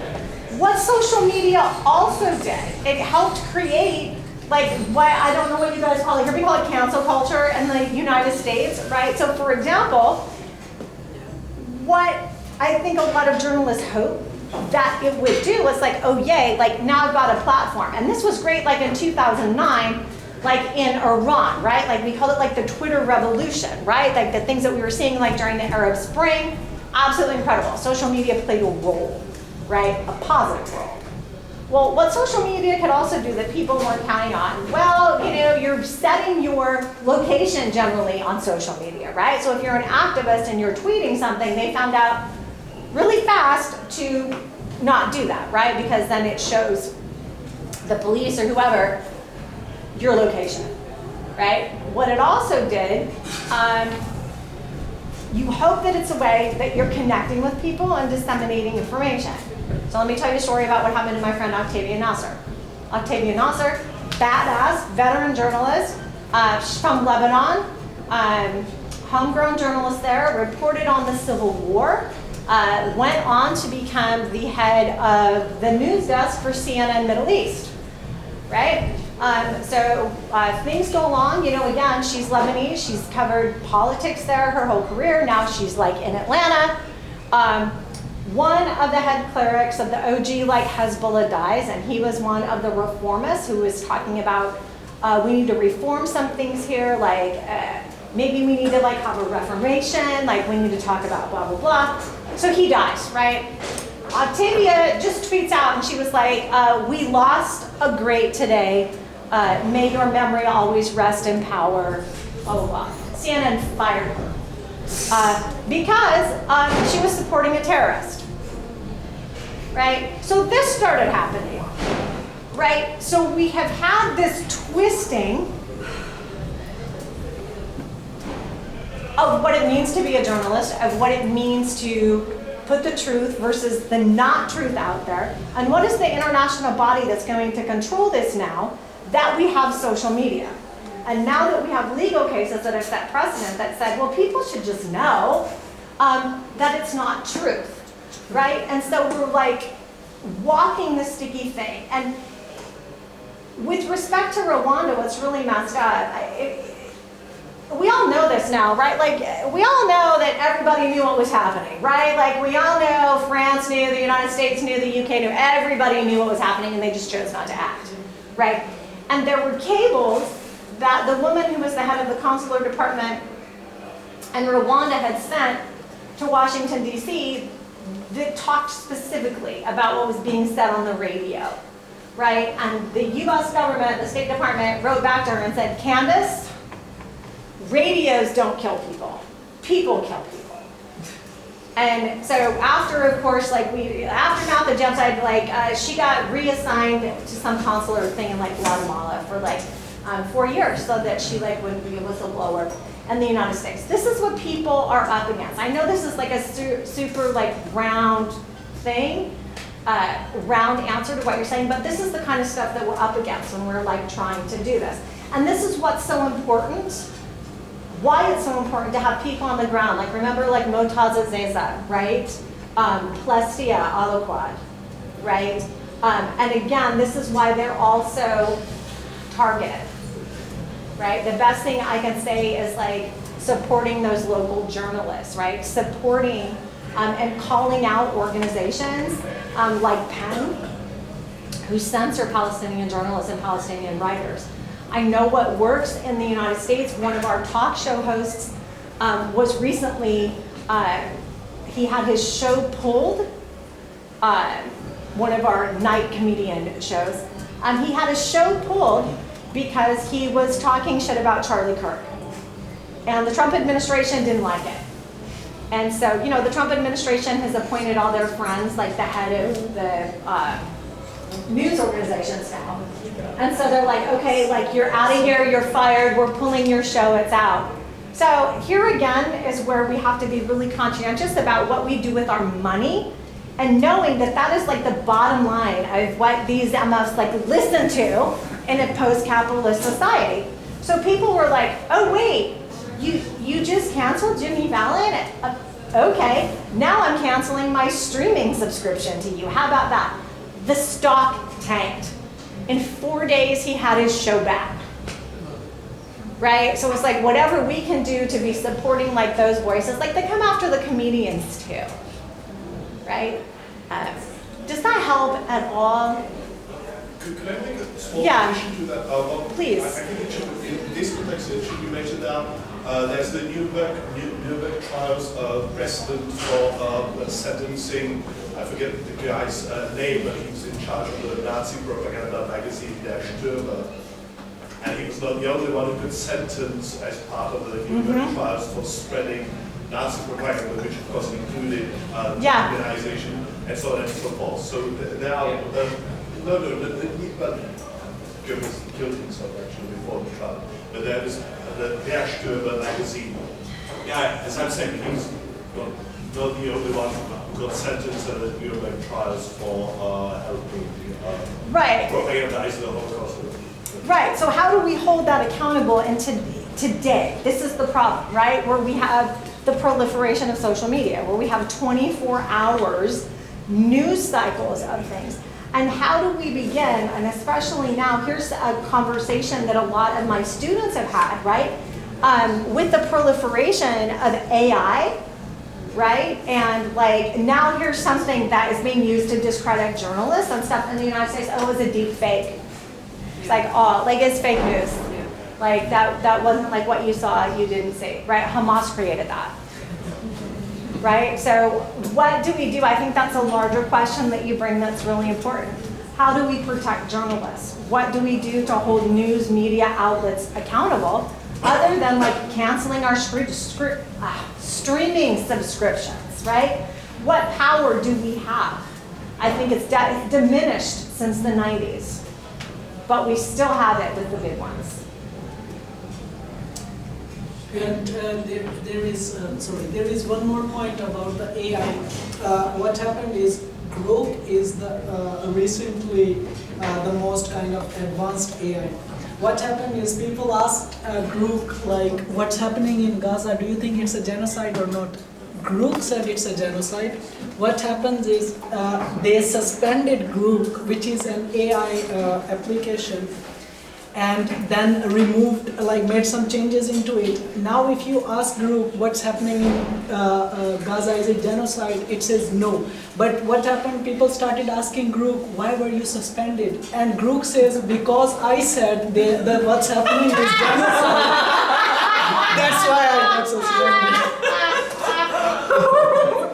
So now they have to suspend it again to make some more changes.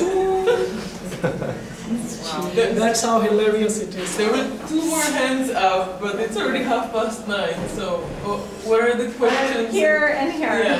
I thank you so much for your presentation. It was super, nice to have this whole like rundown and like new information also. I just wanted to draw people's attention if they're interested, also because you were speaking about epistemicide and erasure of memory and destruction of heritage and identities.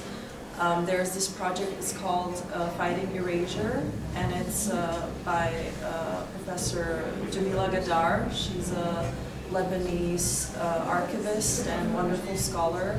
And this is a place where scholars, but also local people together archive all sorts of social media information. And yeah, I think it's a really strong project and very interesting to look at. You can also volunteer if you feel like it. And it's against erasure? Yes. Against erasure. Fighting erasure. Fighting erasure.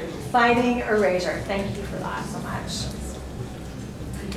Yeah, I just had a comment and a quick question. When you, more about general, like around Palestine. Yeah. Sure, when you were talking about them changing all the signs and things to Hebrew, like I remember, like in Ireland, they did the same thing. And in Irish, they have a really beautiful way of naming things, but they obviously didn't speak Irish, so they just kind of were like, what does it sound like? And anglicized it. So now even today, even I don't know, do you know what I mean? Like even most of the Irish people don't even know the meaning of. I just thought I remember learning that when I was younger. It really stuck with me. And also, it's funny that I actually came here today because something that I've been really curious about lately is, and I've been talking to a lot of my Irish friends about, is, and it's touching on the erasure of history and things, is that in Ireland itself, we're not really, like, we're only talked about like the famine. Like it's never even, but I'm curious as to why a country itself would kind of erase its own history. Like we're not really told about the English role, in the genocide. Right? Like we don't call it that. And like all of us learned it after school. And like I'm almost 30 now, so I've been out of school for a while. And I've only learned it really recently. And I was wondering if you knew or could theorize why that would be the case, and if there's been that case like in history with other genocides, because I just don't really understand why. Most genocide scholars will recognize the famine. Yeah. They will recognize the potato famine. They will also they recognize what they call the Troubles, right? With Northern Ireland. I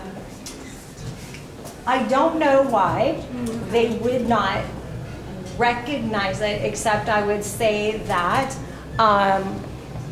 we know that Ireland also came out of colonization, right? And the way that history is framed then, if you think about larger decolonization movements, right? So let's say, for example, let's use the example of Ghana, okay? Ghana was the first in Africa to break away from British rule.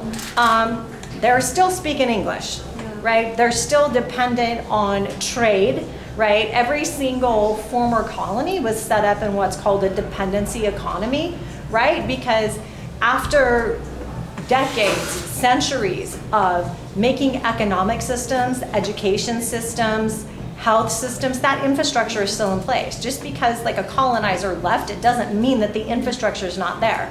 It doesn't mean that how people are thinking is still not there. Like one of the most mind-blowing experiences I ever had when I was working in humanitarian aid was actually visiting this school in Ghana, and I went into this little primary classroom. It was like primary 1, and they have a video playing, and it's just like a bunch of white people singing the ABCs, right? And I'm like, there are so many things wrong with this. I just don't even know where to start, right?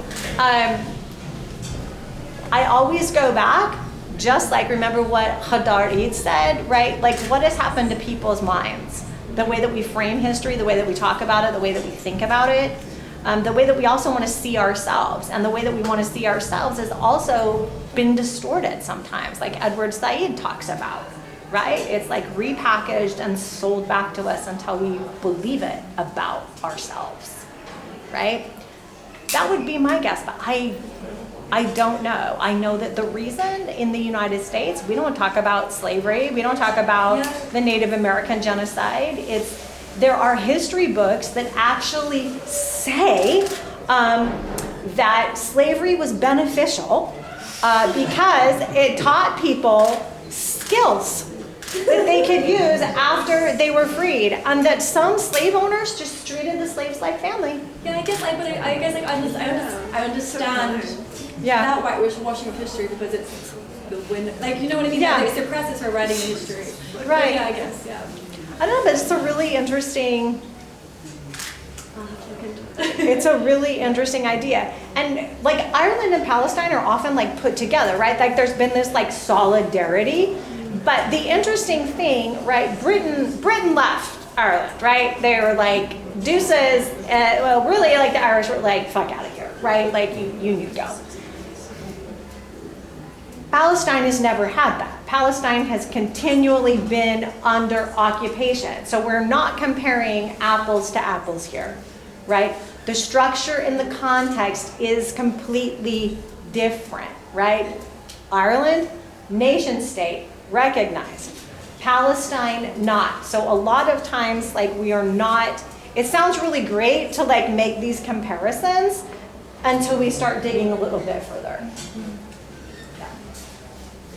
Oh, don't forget, there are stickers and pins and t-shirts and mailing lists for you to get involved with Friends of Palestine. See Tom for all of your merch needs. Thank you.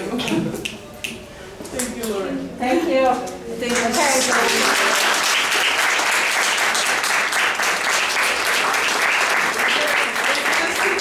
So if you want to come and, you know, continue asking, Is you know. Gonzali winning or not? oh, we hope so. We hope so. He won that. He won the primary, so he's on the ballot for November. Exciting. Oh, So When exciting. they are doing the propaganda, he was eating with hand, and someone said, well, you eat burgers and so many other things like that.